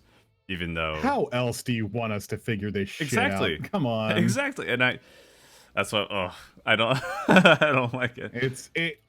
It's the same thing with stuff like parsers and shit like that. It's rough. It's just such a stupid parsers. I can the whole situation's dumb, and it's all literally because like I feel like the whole issue is Yoshida doesn't want to be held responsible for what the community does with that information, right? Like exactly. If parsers were legal and provided by SE, Yoshida would be the one that comes under fire for the toxicity that might bring, so he leaves it up to a third party while turning a blind eye to it, right?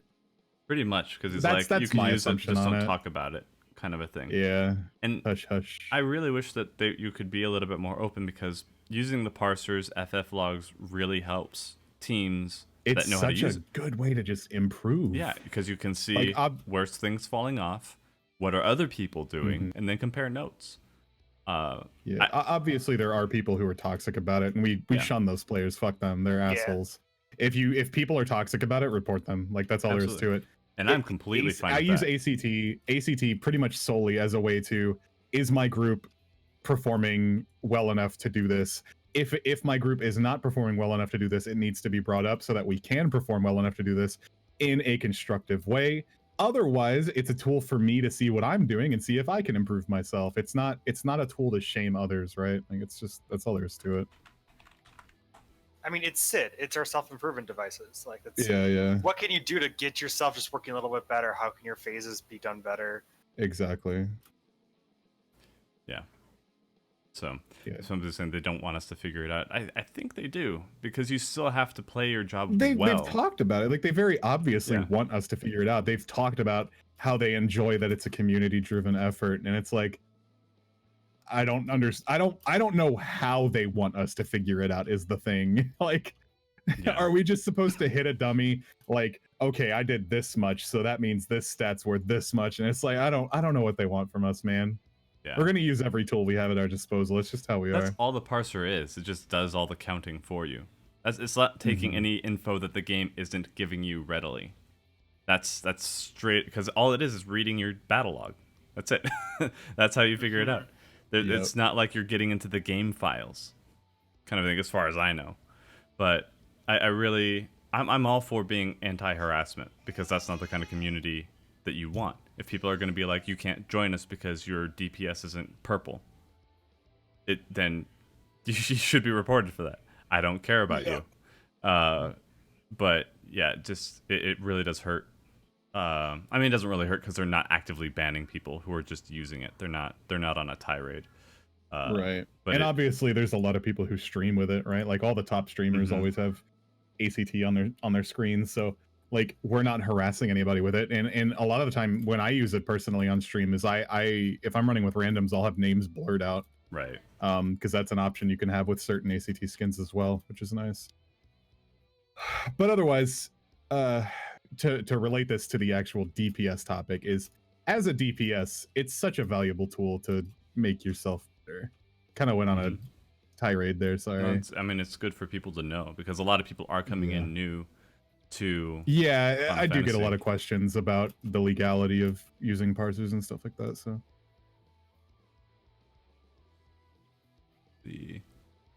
so that's my favorite thing about Ninja. In summation, I was trying to think. Like, I brought this up before we started the podcast. I think going into role skills, the most interesting thing is that casters still have lucid dreaming, which also still reduces enmity. It reduces enmity for healers and casters. I think that's an oversight, personally. Because enmity, like, people don't understand. Enmity, I'm saying it's a non-issue. Oh, but what about Shirk?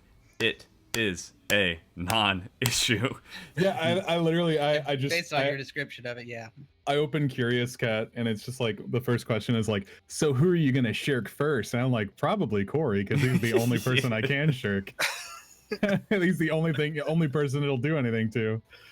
Like, the only thing maybe going for you is if the cooldown is low enough to just gradually build the threat of another DPS. Just that, like, slow... You're not going to be able to be used as a cooldown anymore. Like we did in 11.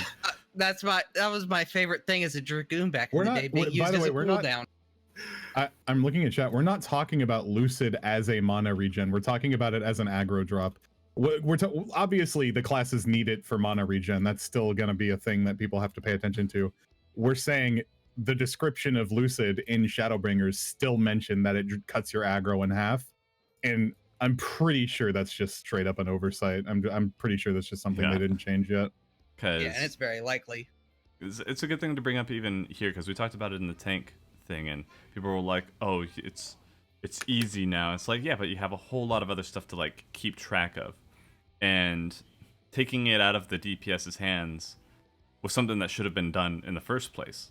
Like, DPS shouldn't have been responsible for their aggro, unless it was like a really big mechanic. It's tanks tank it, DPS DPS. It's not like DPS ever have to take aggro for anything. They don't have to build it.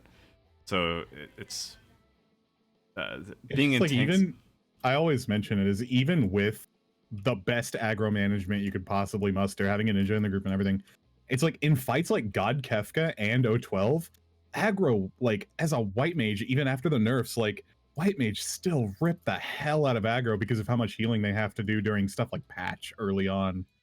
It's so freaking rough. So I'm just, so at the same time, it does remove what some people might consider an interesting party mechanic, something that everyone has to pay attention to, something that adds a little more depth to raids.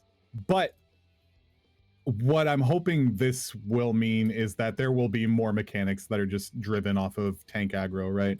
Like, there's a lot of mechanics that, this will specifically target the off tank, or specifically won't target the off tank, you know what I mean? So like in O12 again, where sometimes playing white mage, healing patch, or just having aggro near the beginning after Hello World especially, where there would be the random tank buster that chose specifically between the first two in aggro, white mage is very often one of those two. So there's very often a cover save there. And I said that's been a problem with bosses picking between the top two since Realm Reborn days. So. Yeah, and even with a ninja, it's just rough. Ultimate has that issue too. I think it's also really nice for just new tanks coming in, like people who want to main tank as their first class they level up. Like, it was so nice because, like, I know some people who have like wanted to run extreme trials, and so we'll teach them the fight, but it's just trying to keep their, like, they'll keep tank stance on at all times, but they're having the lower DPS that they're always getting from tank stance, a 20% drop, and like they're still having to worry about, threat management all of the time because they don't generate a lot of threat because they're still working out their combos. They're still trying to learn the class because they've just reached a 70 recently. Yeah. And I'm like, I feel so bad because it's like, okay, like trying to like, okay, other DPS, like make sure you're keeping your aggro like, you know, down. Make sure you have that on rotation doing your DPS job perfectly. We have a tank that's learning, and I want to support the tank learning their new thing. And I get that that's how hard it is, and I'm like, now that I'm looking forward to, hopefully tanks are not gonna have to worry about so much about their like perfect rotation so they can maintain the aggro. Yeah. And they can worry Yeah. about their tanking job of like using cooldowns. That's so much more important. Living is kind of the tank Yeah. thing, in my Yeah, opinion. yeah. For Yeah. sure. Go ahead. I was say, kind of going on that same point. Even when I was doing OT things, doing non-aggro stuff, I would still be right on top of MTs doing, in theory, aggro stuff occasionally on tanks. So, Mm. but yeah, that's more tank stuff there. So Yeah. It's just gonna leave a lot more room for the DPS to focus on their DPS, right? Like it's not gonna be a we're not Yeah. just gonna get randomly blitzed by a sudden tank buster because we slipped ahead, oh yeah, whether we use diversion or not, right? Like everyone's like, oh, we'll just use diversion, but it's like it's not always the case, man. yeah. There's only Just so do much more diversion aggro can do. combos, fuck you. Yeah.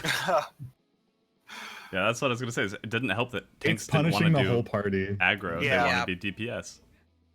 Yeah. Diverse as much as you want, but if that tank dies, there goes all that threat that they've built up. Yeah. Yeah, it's just not going to be an issue anymore, is what we're getting at, which is the topic of Lucid being brought up, that where it's still on Summoner, Black Mage, and Red Mage, like they still drop aggro, but I legitimately just think that's an oversight, or maybe it just wasn't removed from the tooltip. But yeah, everybody at least now though gets a knockback prevention. That's good. Yeah. And I thought it was interesting for the ranged physical. Head graze? Yeah, it's no longer a silence. It just interrupts the enemy action. Yeah, because we're getting the new interrupt stuff coming in. Yeah, so that they're making a big point of that. So that's going to be much more engaging for DPS. That's gonna be fun. So So, yeah. I guess maybe this would be a point. Maybe I can Drac and Tate, you can clarify from actually being at the media stuff. Would stun still act as the same thing? And maybe I've also not paid attention during some of the other stuff. Does stun kind of work the same for the interrupts, or is stun also completely gone like silence? So during the content we ran, I don't think there was really much stuff that nothing stuck out to me, at least, as something we would stun or silence, right? Yeah. All the bosses' mechanics were pretty much just they're gonna do this, react accordingly. But as it stands right now, stuns tend to not work on bosses, so I think silences are going to be the most important, right? Right. And I guess I was kind of thinking back to some of the older content too, that and I always try to do that. It's like I look back at older content, how are these changes now going to affect that? So Yeah. I don't think it'll affect it too much. I think it'll all generally be the same. right. Everything will be updated, right? Like if you go into Ifrit and you see like Right. Ifrit hard mode and you see eruptions being casted, you'll probably see that little bar around it that you can stun or silence, right? Mhm. right. Um, It's just you're gonna still get the same interrupt thing, and still in theory be able to interrupt the same way. yeah, we'll have to see though. It's going to be It's exciting. definitely a good question. I'm looking It's forward to gonna what be they'll do. fun. So Yeah, definitely I a hope lot we more see it coordination. more incorporated into raids. Because like that's the thing, we have like 8 people have stuns and silences now. Like everybody in the party has one.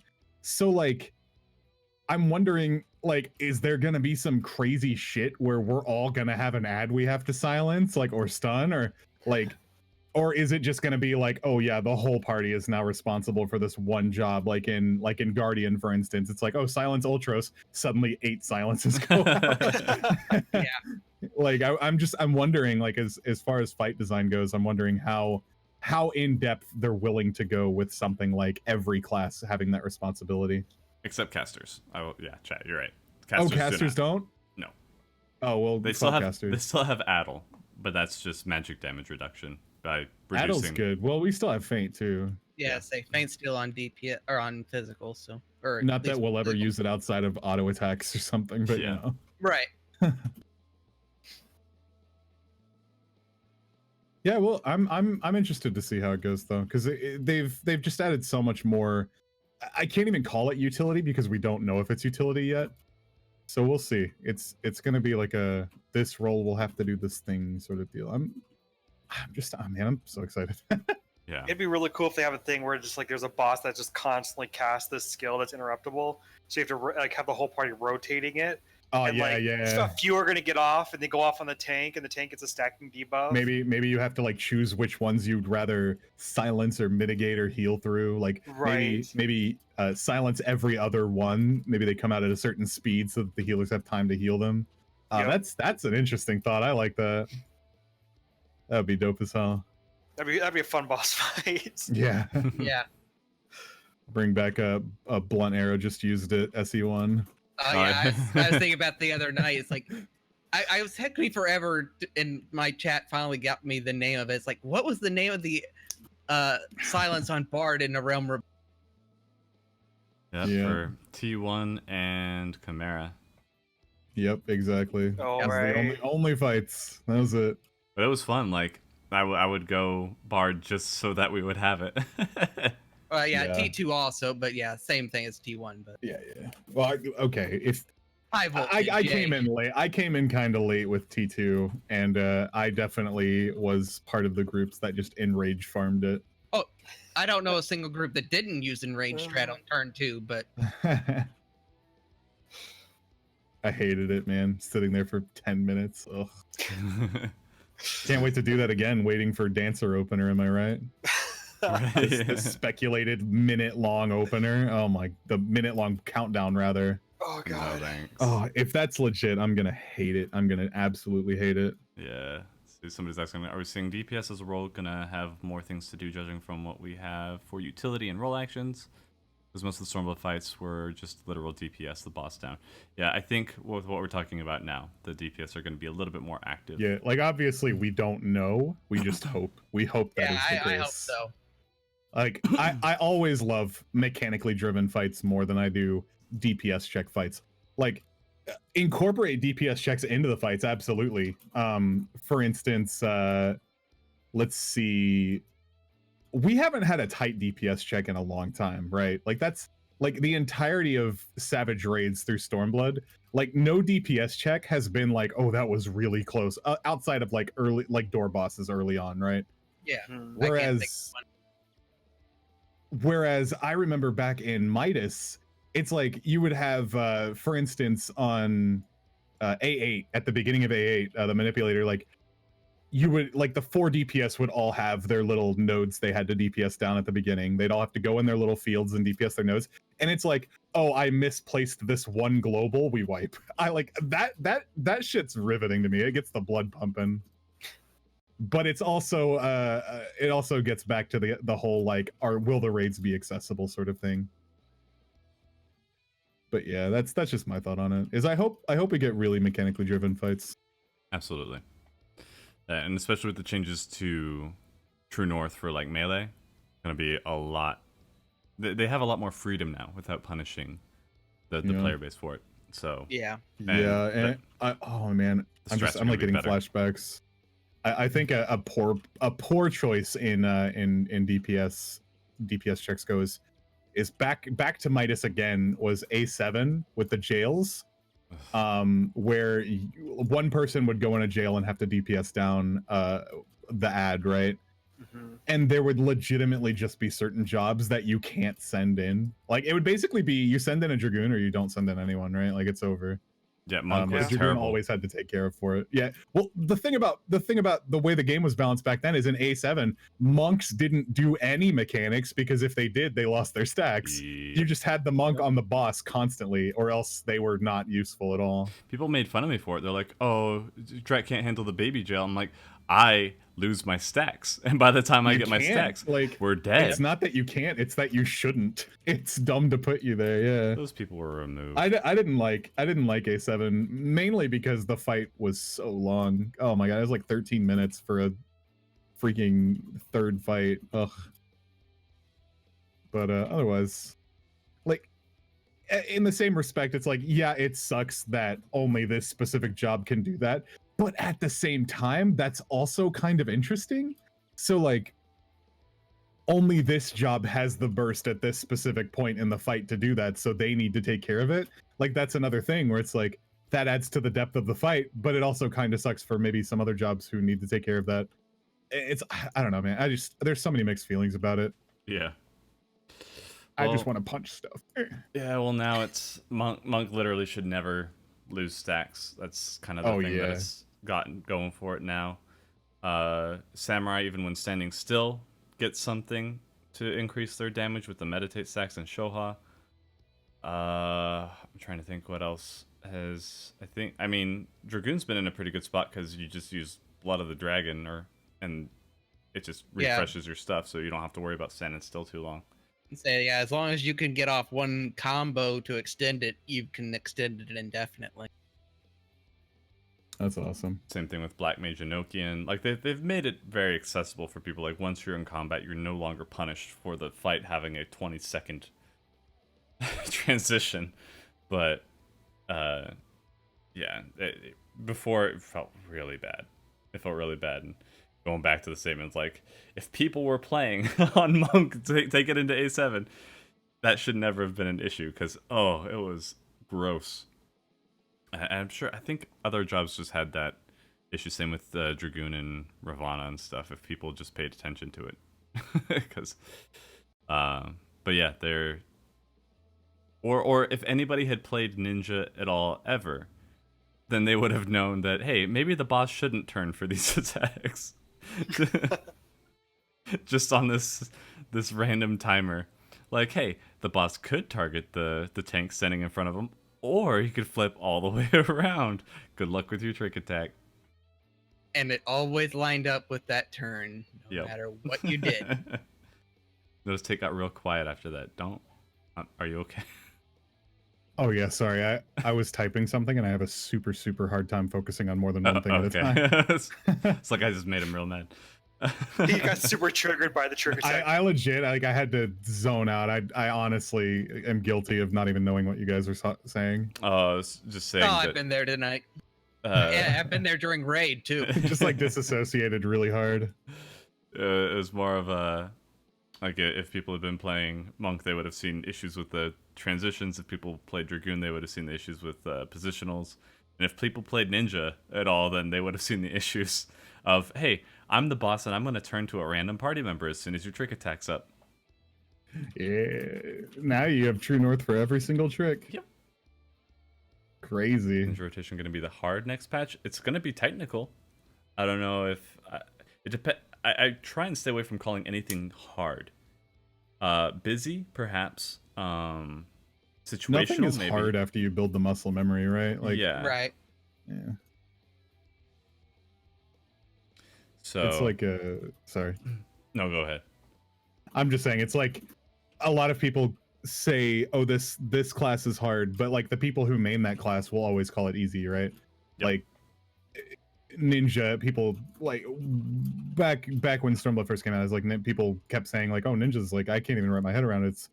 Everything it's just so difficult." But I'm just sitting here like muscle memory, like closing my eyes, falling asleep while I'm playing it because I've pumped like 100+ hours into it, right? It's just like every job is hard at first. Every job, like you have to wrap your head around it, and then after that, it just gets easier and easier from there. And you have to consider affinity for a certain play style, and sometimes it just meshes with certain people more than others. That's why you have one group of people who like, say, for the tornado kick rotation, and some people who just hate it. And it's just a difference in play style and how even as simple as Monk is like 1, 2, 3, 4, 5, 6. You know, just 1, 2, 3, 1, 2, 3, 1, 2, 3 for your positionals. Just the stuff around it can be really complicated for other people. Whereas for people who've been playing it for a while, or people who it just clicks, it's not going to be an issue. So same thing. It's just some people are going to have a harder. Those jobs that click too, and those always feel really good. I think that's why I fell in love with Ninjas, because it's one of those jobs that just clicked when I played it. Love this class. I'll gush. You could literally like set up a this is the Nest podcast Ninja edition, and I'll just go on for like 8 hours. Yeah, I'll leave you and Corey to go back and forth between warrior or tank changes and and ninja. Give me that content.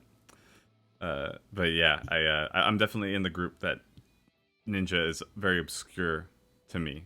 I tried, but it's just it doesn't mesh with me very well. As much as I think it's a cool job and I want to be decent at it, if you're not, don't feel bad. It's completely fine.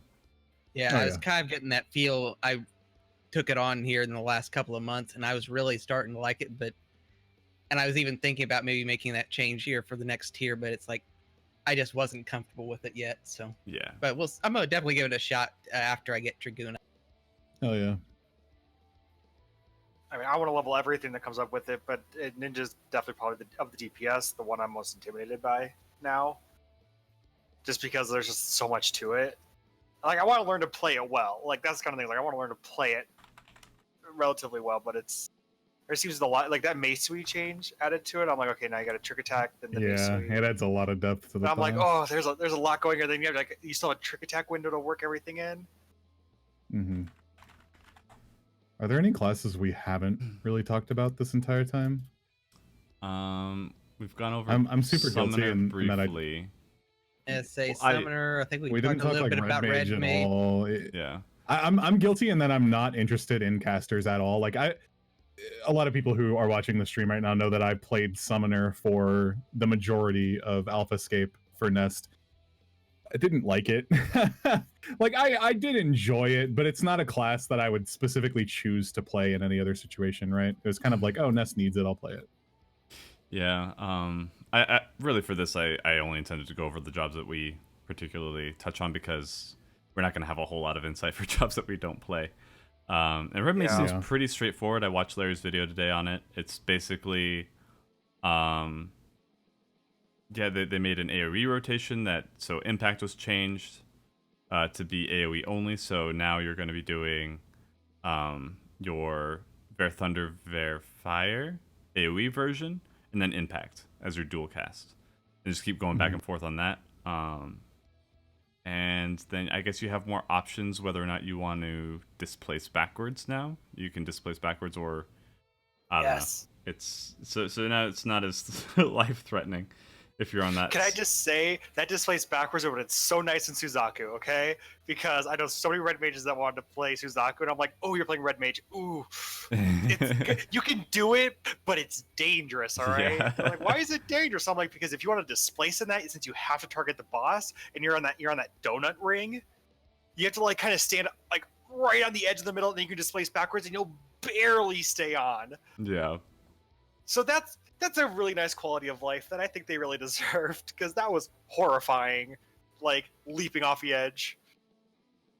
Yep. But that's half the fun of playing a job with displacement skills. Is well, maybe I'll live, maybe I won't when I do this.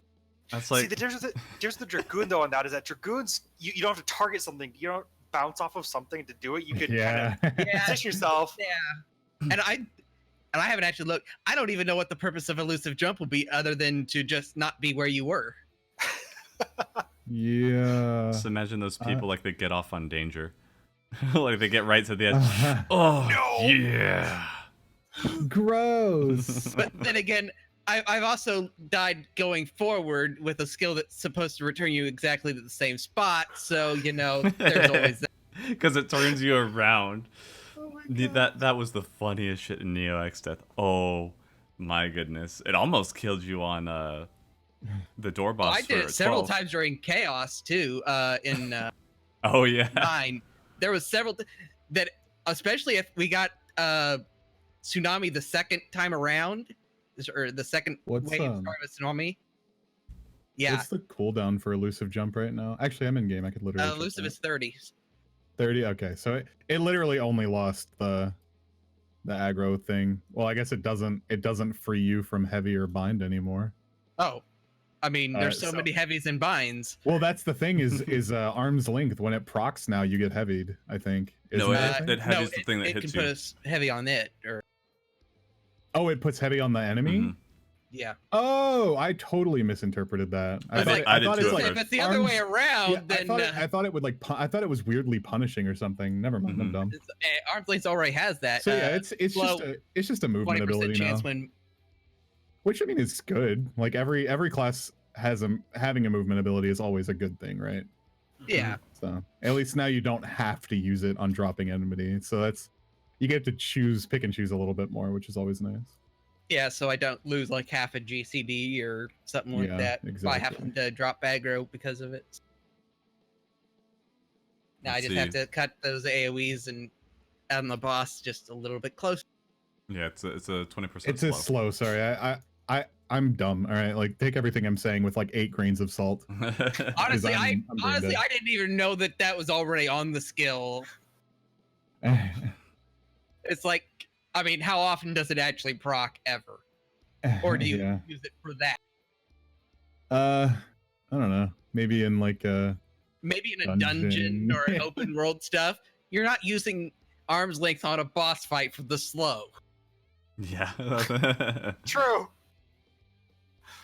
How would you know? I don't know. Maybe maybe we'll be wrong, and that'll be very important. I was talking to Raya. Shadowbringer. You don't have arm's length. Know your place. Don't worry about it. Okay, I have it now. That's what's important. But you're not special for it. How dare you? I'm gonna remember that when I choose dance partners. That's gonna be the biggest threat. Court's like, I'm gonna kill you. It's like, yeah, hang on, I'm talking to Raya real quick. Fuck. God. Oh my god. I broke my one rule when I was like gonna choose dancer, so the dance partner thing. I'm like thinking like about it. I'm like, don't use it as a threat. Don't use it as a threat. Don't do anything with it. I already broke the rule. I'm already fucking dumb and can't even Fails do it. immediately. Failed step 1. Earns no achievement. God damn it. For a But little- see, if you fail your steps, you're in so much trouble. For a little All change that of at pace, bonuses. for a little change of pace though, those pre-orders are out now, so get ready, guys. I got my email today. With I all know the I saw the codes. notification of charges, so I didn't see anything. I was stressed out because I had my money moving around and I had like my payment method was set for PayPal, but I didn't have enough money in my PayPal, so I was like, I need to transfer it from my bank. But then I had to switch it to my bank and then force the charge to go through early, and I was like, "Is this working? I'm scared." But I think I'm good. I got charged for it on my bank, so I'm all Gucci. Yeah, I got the charge notification, and then your package is shipped basically, or it's out for shipment. So I've got I gotta check the codes, but I was setting this up first. I still have the fucking. I just noticed I had the warrior thing going on in the background. I changed everything else, but I'm always gonna miss something. Sorry, guys. Anyway, it's still cool. It looks neat. Yeah, it's hard to tell with the video playing what's actually back there, but I had this person change this. Or I'll go ahead and change it right now. While you guys go on a second. Oh my goodness. Just checking my charge, make sure to see if I've got it. Now I'm all like freaked out. I'm like, okay, make sure I got it. And now I don't bought see it. any. I haven't seen any charge, but I got most of my codes but I just bought the digital edition, Yeah, see, I bought digital edition too. Just gonna make sure. so I I think I, bought the had most of my physical, but I codes. got the codes for like my earring and minion already. Oh Like, I yeah, got so the- I guess yeah, I I got got the that. pre-orders. I guess I guess. I haven't Oh, okay. actually So the seen- so the other codes are available. I thought that's what you guys were talking about. I guess I Uh, wasn't sure which codes you guys were talking about. So, You planning to prep side I'm quests? Gakba. but then again, I don't see actually confirmation that I've been charged for mine yet. so. Can you prep side quests? Because I thought you had to complete the quest on the job that you started it on, so I don't think that will work. Some quests are that way, but most side quests are not, Hmm. to my I- knowledge. Yeah, I think it depends. There's a handful that are that way. They're that changing lots- side quests entirely but yeah, that too. So. for Shadowbringers. I don't know if they'll change them for the older content, but I know in Shadowbringers the side quests all scale to your level anyway. That seems I sweet. don't remember what they said on that, but I assume. I mean, to they're be fair, like retroactive. that's not a bad idea to go prep all my side quests that I haven't done on Dark Knight right now, and then as soon as the patch hits, complete them all. Yeah. That's actually not a terrible idea at all. That might be something I work on. Are they dead just for 5? Okay. Yeah, but I mean, you'll still. It's something, I guess. Yeah, that's exciting though. It'll feel like I'm not wasting my side quests at certain levels by not doing them or doing them. You know, Mm-hmm. I'm digging the whole scaling thing. So it'll definitely incentivize using side quests to level other stuff or even your Mhm. main stuff.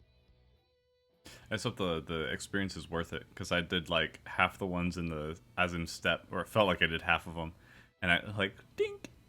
Well, this little tiny bit of experience. I'm like, I could just be doing fates at Right. this rate. Yeah, it's like I leveled most of my stuff through dailies and dungeon grinds, but then again, I've always leveled that way, and I've got side quests going back all the way to a Realm Reborn stuff that I've never done. I think server congestion is going to be a problem. It's not server congestion that will be the problem. It's if we get a DDoS attack again. Excuse me. Yeah. So yeah, it wasn't even like I'm sure congestion played a part in it before, but when Stormblood launched, there was a huge DDoS attack for like a week, and that was part of the issue of everybody getting locked out of instance servers and stuff. Yeah, it's sucks. But hopefully not. Hopefully they have people that can maybe combat it, if it's even compatible. I'm not an authority on that kind of stuff. I have no idea how it works. I just know that the people who do it are a-holes. Say, in my little experience with actually handling those things, it's really a case-by-case basis usually. But fingers crossed that we just kind of get spared it this time around, because it's not fun. That's the dream. Because we had all these like FC buffs prepped, and so then by the time the DDoS was done, all of them were used up. And when we finally did get into a dungeon during that time, we get kicked out of the dungeon and lose the FC buffs. Hey, you want to know about the bright side though? What's that? Is as a streamer, when the servers go down like that, our chat activity goes way up with 800 people pouring in and out asking, "Can you log in? Is server up?" I'm gonna be doing it this time around. It's obviously a ploy to just get ourselves more viewers for the first day. Streamer privilege, man. I dig it. I never thought of that. Yeah, I got through Raubon and like on stream, and everyone was like, "Dude, are you kidding me?" Got the inside. The Raubon trauma victims are gonna try and rush the story and break the story. I've considered it. I've been like, I'm gonna skip the story and then go back to it because I don't want to be that far left behind. Don't do it, man. Take it from me.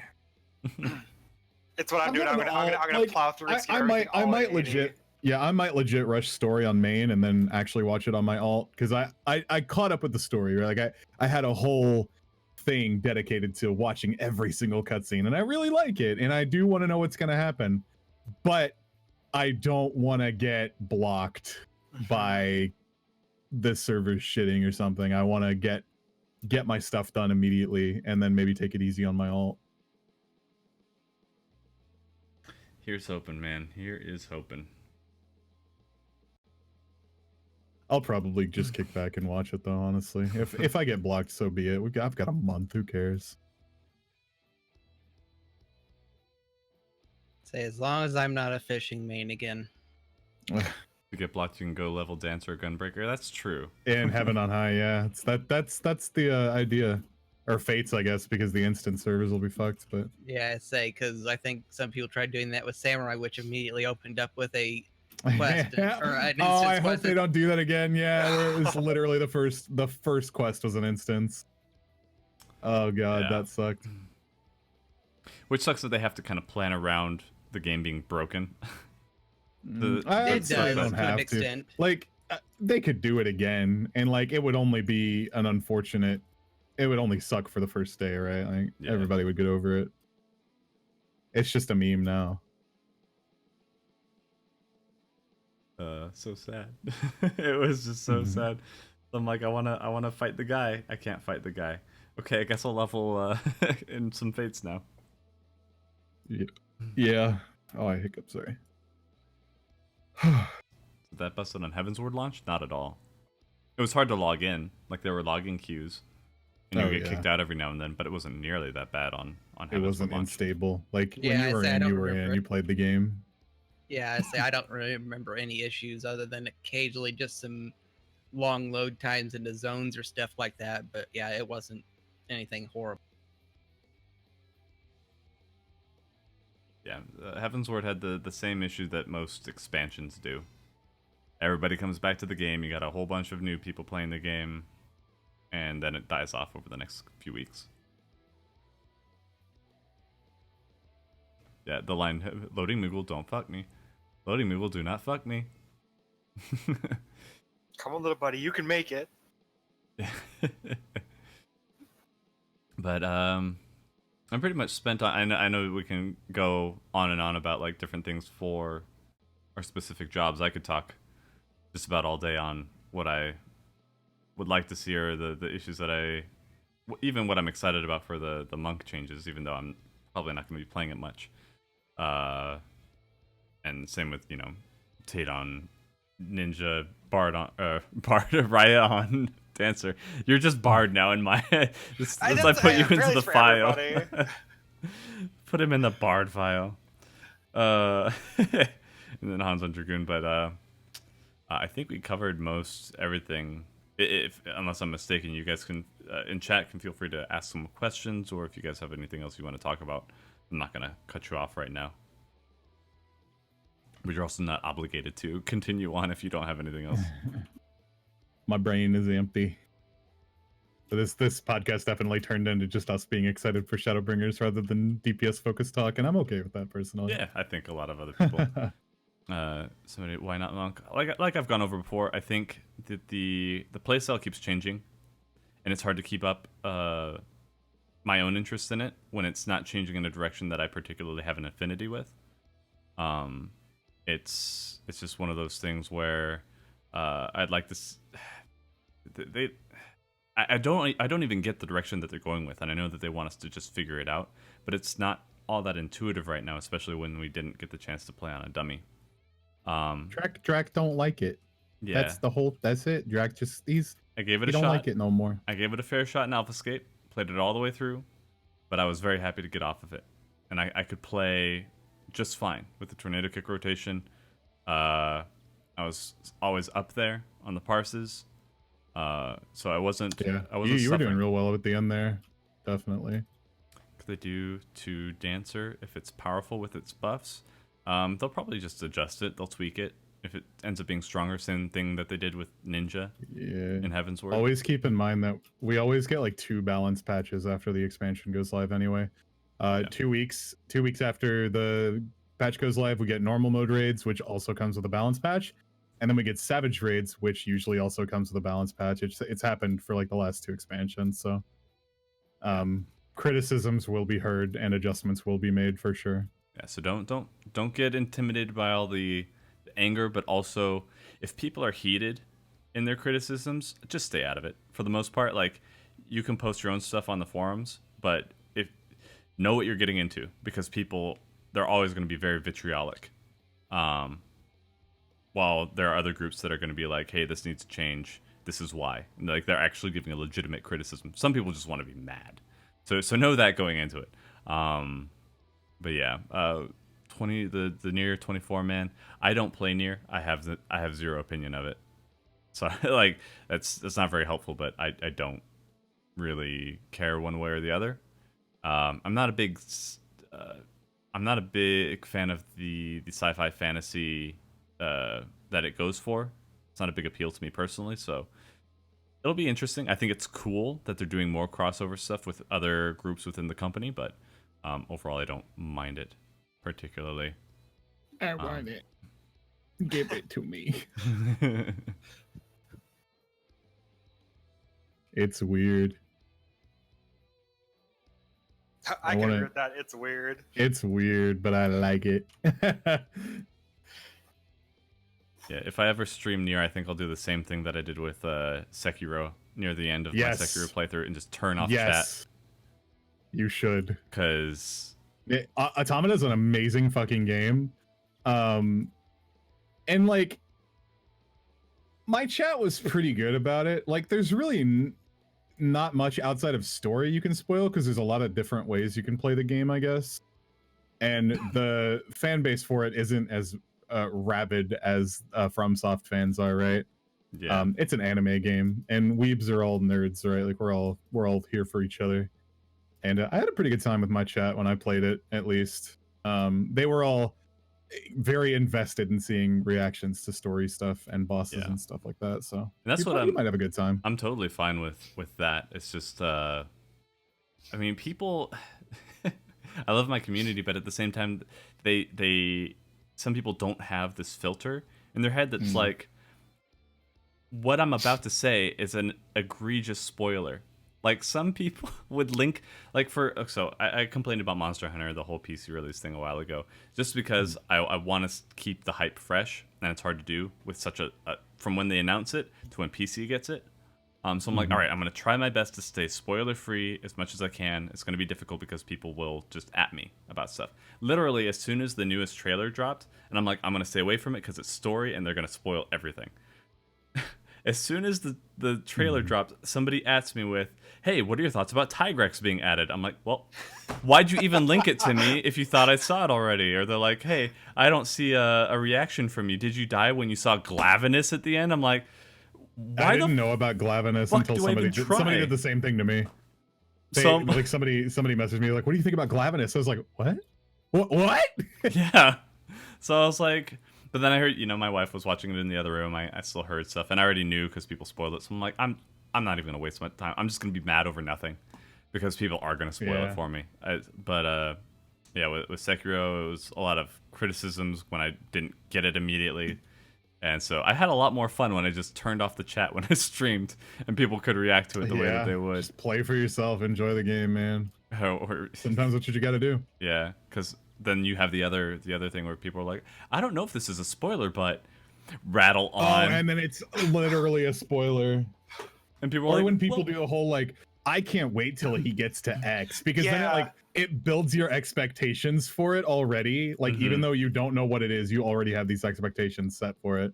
And that there's so many little things that it's Twitch culture. Like, it's a viewer culture, right? Like, we can't control that. And I understand chat getting excited about stuff, so I can't always yell at them for it, but like, it's as someone who wants to just enjoy the game, sometimes it's a little rough. Absolutely. Woe is me, I play video games for a living. Yeah, because I mean, I empathize. It's difficult to keep spoilers. If you guys remember Mike Sarda, we watched Dragon Ball Super together, but he hadn't seen the Broly movie for months, and I held off for months, not saying a single thing about the Broly movie. Even I was watching it with him. Like, I got it on Amazon and we simulcasted it. And I was like, I didn't say a single thing through the whole thing. He's like, how did you keep that under wraps the entire time? I know how hard it is, but it's possible if you fucking try. All right? if you just give it some damn goddamn mouth. Effort. Because somebody's like, yeah, it's just, I got DM'd. Hey, how do you feel about Glavenus? I'm like, I fucking can't anymore. There's no point in trying. People are just going to be too hyped. They can't contain it. I understand wanting to share that excitement, but at the same time, I'm just like, share it with your friends, not us. Come on. Yeah, I'm just like, fuck it, I'll buy the PS4 version, I guess. It's just burn out on it early, because there's no way I'm gonna be excited anymore. Anyway, yeah, maybe Nier. Yeah, it's fun. Hi, Larry. Speaking even of, if you just play it on your own, it's easy not to open your mouth if you've got it. Okay, Eva, get off Larry's account.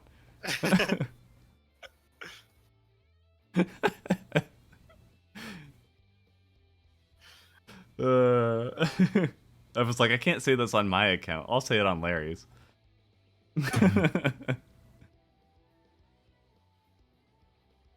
Yeah, we're already talking about Nier. So yeah, that's pretty much it. So I'm looking forward to Shadowbringers in general. There's just a lot of quality of life that's been added to it. A lot of streamlining, just very straightforward. Very much looking forward to Machinist. I understand that people are very apprehensive about how things will work with off global cooldowns, because it's overwhelming. Not only having that 1.5 second cooldown with off globals. I know I got frustrated with people because I thought they were talking about the global cooldowns. You can't use global cooldowns in that. So, but if you want to use just to optimize your overall DPS, I understand people getting upset or frustrated with it. The clipping is just going to be an issue, right? Yeah. Like, it's going to be so rough because you have this 1.5 second GCD during overheat, and to play it optimally, you have to use at least 2 OGCDs in that window. and clipping sucks dick, dude. It's awful. It feels terrible no matter what. And not only the clipping now, but if you don't get them out, like if you're just like, all right, I'm gonna wait for like trick attack window, I'm gonna prep wildfire so it goes off during trick attack and then do the off globals. You can't, because the thing that you're gonna be using during wildfire reduces the cooldown of both of the OGCDs by 15 seconds. So you're getting full 3 stacks again while you're in wildfire if you start from 0. So exactly. So you have to use them at least once. Is the thing. I'd rather them put the potencies elsewhere, and then have the AOE version of the wildfire, or the overheat AOE ability. I don't remember what it's called. That effect ricochet, and then that the heat blast effect gauze round, and then change around the potency so it's not an overall loss, but you don't have to weave to get it. I'll be right back. And then maybe just reduce the amount of charges that you can get so that it nets overall, but it's not so damn stressful. Auto crossbow, thank you. Yeah, or reduce the cooldown. But hello, Serenity. That's about it. I'll wait till Tate gets back before we make our closing thoughts. But yeah, there are things that they can change, and I wait with bated breath to see what they're going to do for Machinist, to see how it's changed. Because overall, I really like the adjustments. I know some people liked the RNG. I still don't get it. I need to look up like a full guide to see how you're supposed to line up wildfire, because I feel like I never do. I've gotten, when I was leveling, the highest I could get was 9k or something like that. I'm sure you can get way more now. Well, I mean, now it doesn't matter as much because it doesn't take the percentage of your damage anymore. Exactly. It just does the globals added into it, that's gonna be so nice. Yeah, it's It's funny essentially. because it's someone who actually asked if they're gonna do that, or like who wonder if that'd be a good idea for Machinist changes, like before all the stuff was released, and like that ended up being confirmed much later. I'm like, oh, this is actually really cool. Like, this is actually a really good idea. I actually really like this. Machinist gets in a release Omega lol. Yeah. You throw wildfire on, pop IR, and use your Machinist fell cleave 5 times. Yeah, it essentially And became that's simple enough for me, man. I'm good with it. Yeah, it's like 750 to 900 potency, depending on how many, because you can fit 6 heat blasts in. So I believe that times 150. And then the burning skull, basically what we were just talking about, the changes. That's what we want to make it easier, because it's very stressful even conceptualizing it. Because Larry and I were going back and forth. I'm like, but can't you just do this? And he's like, no, you got to come up with this. I'm like, but what if you did this? And he's like, well, you got to consider this. I'm like, I don't fucking get it.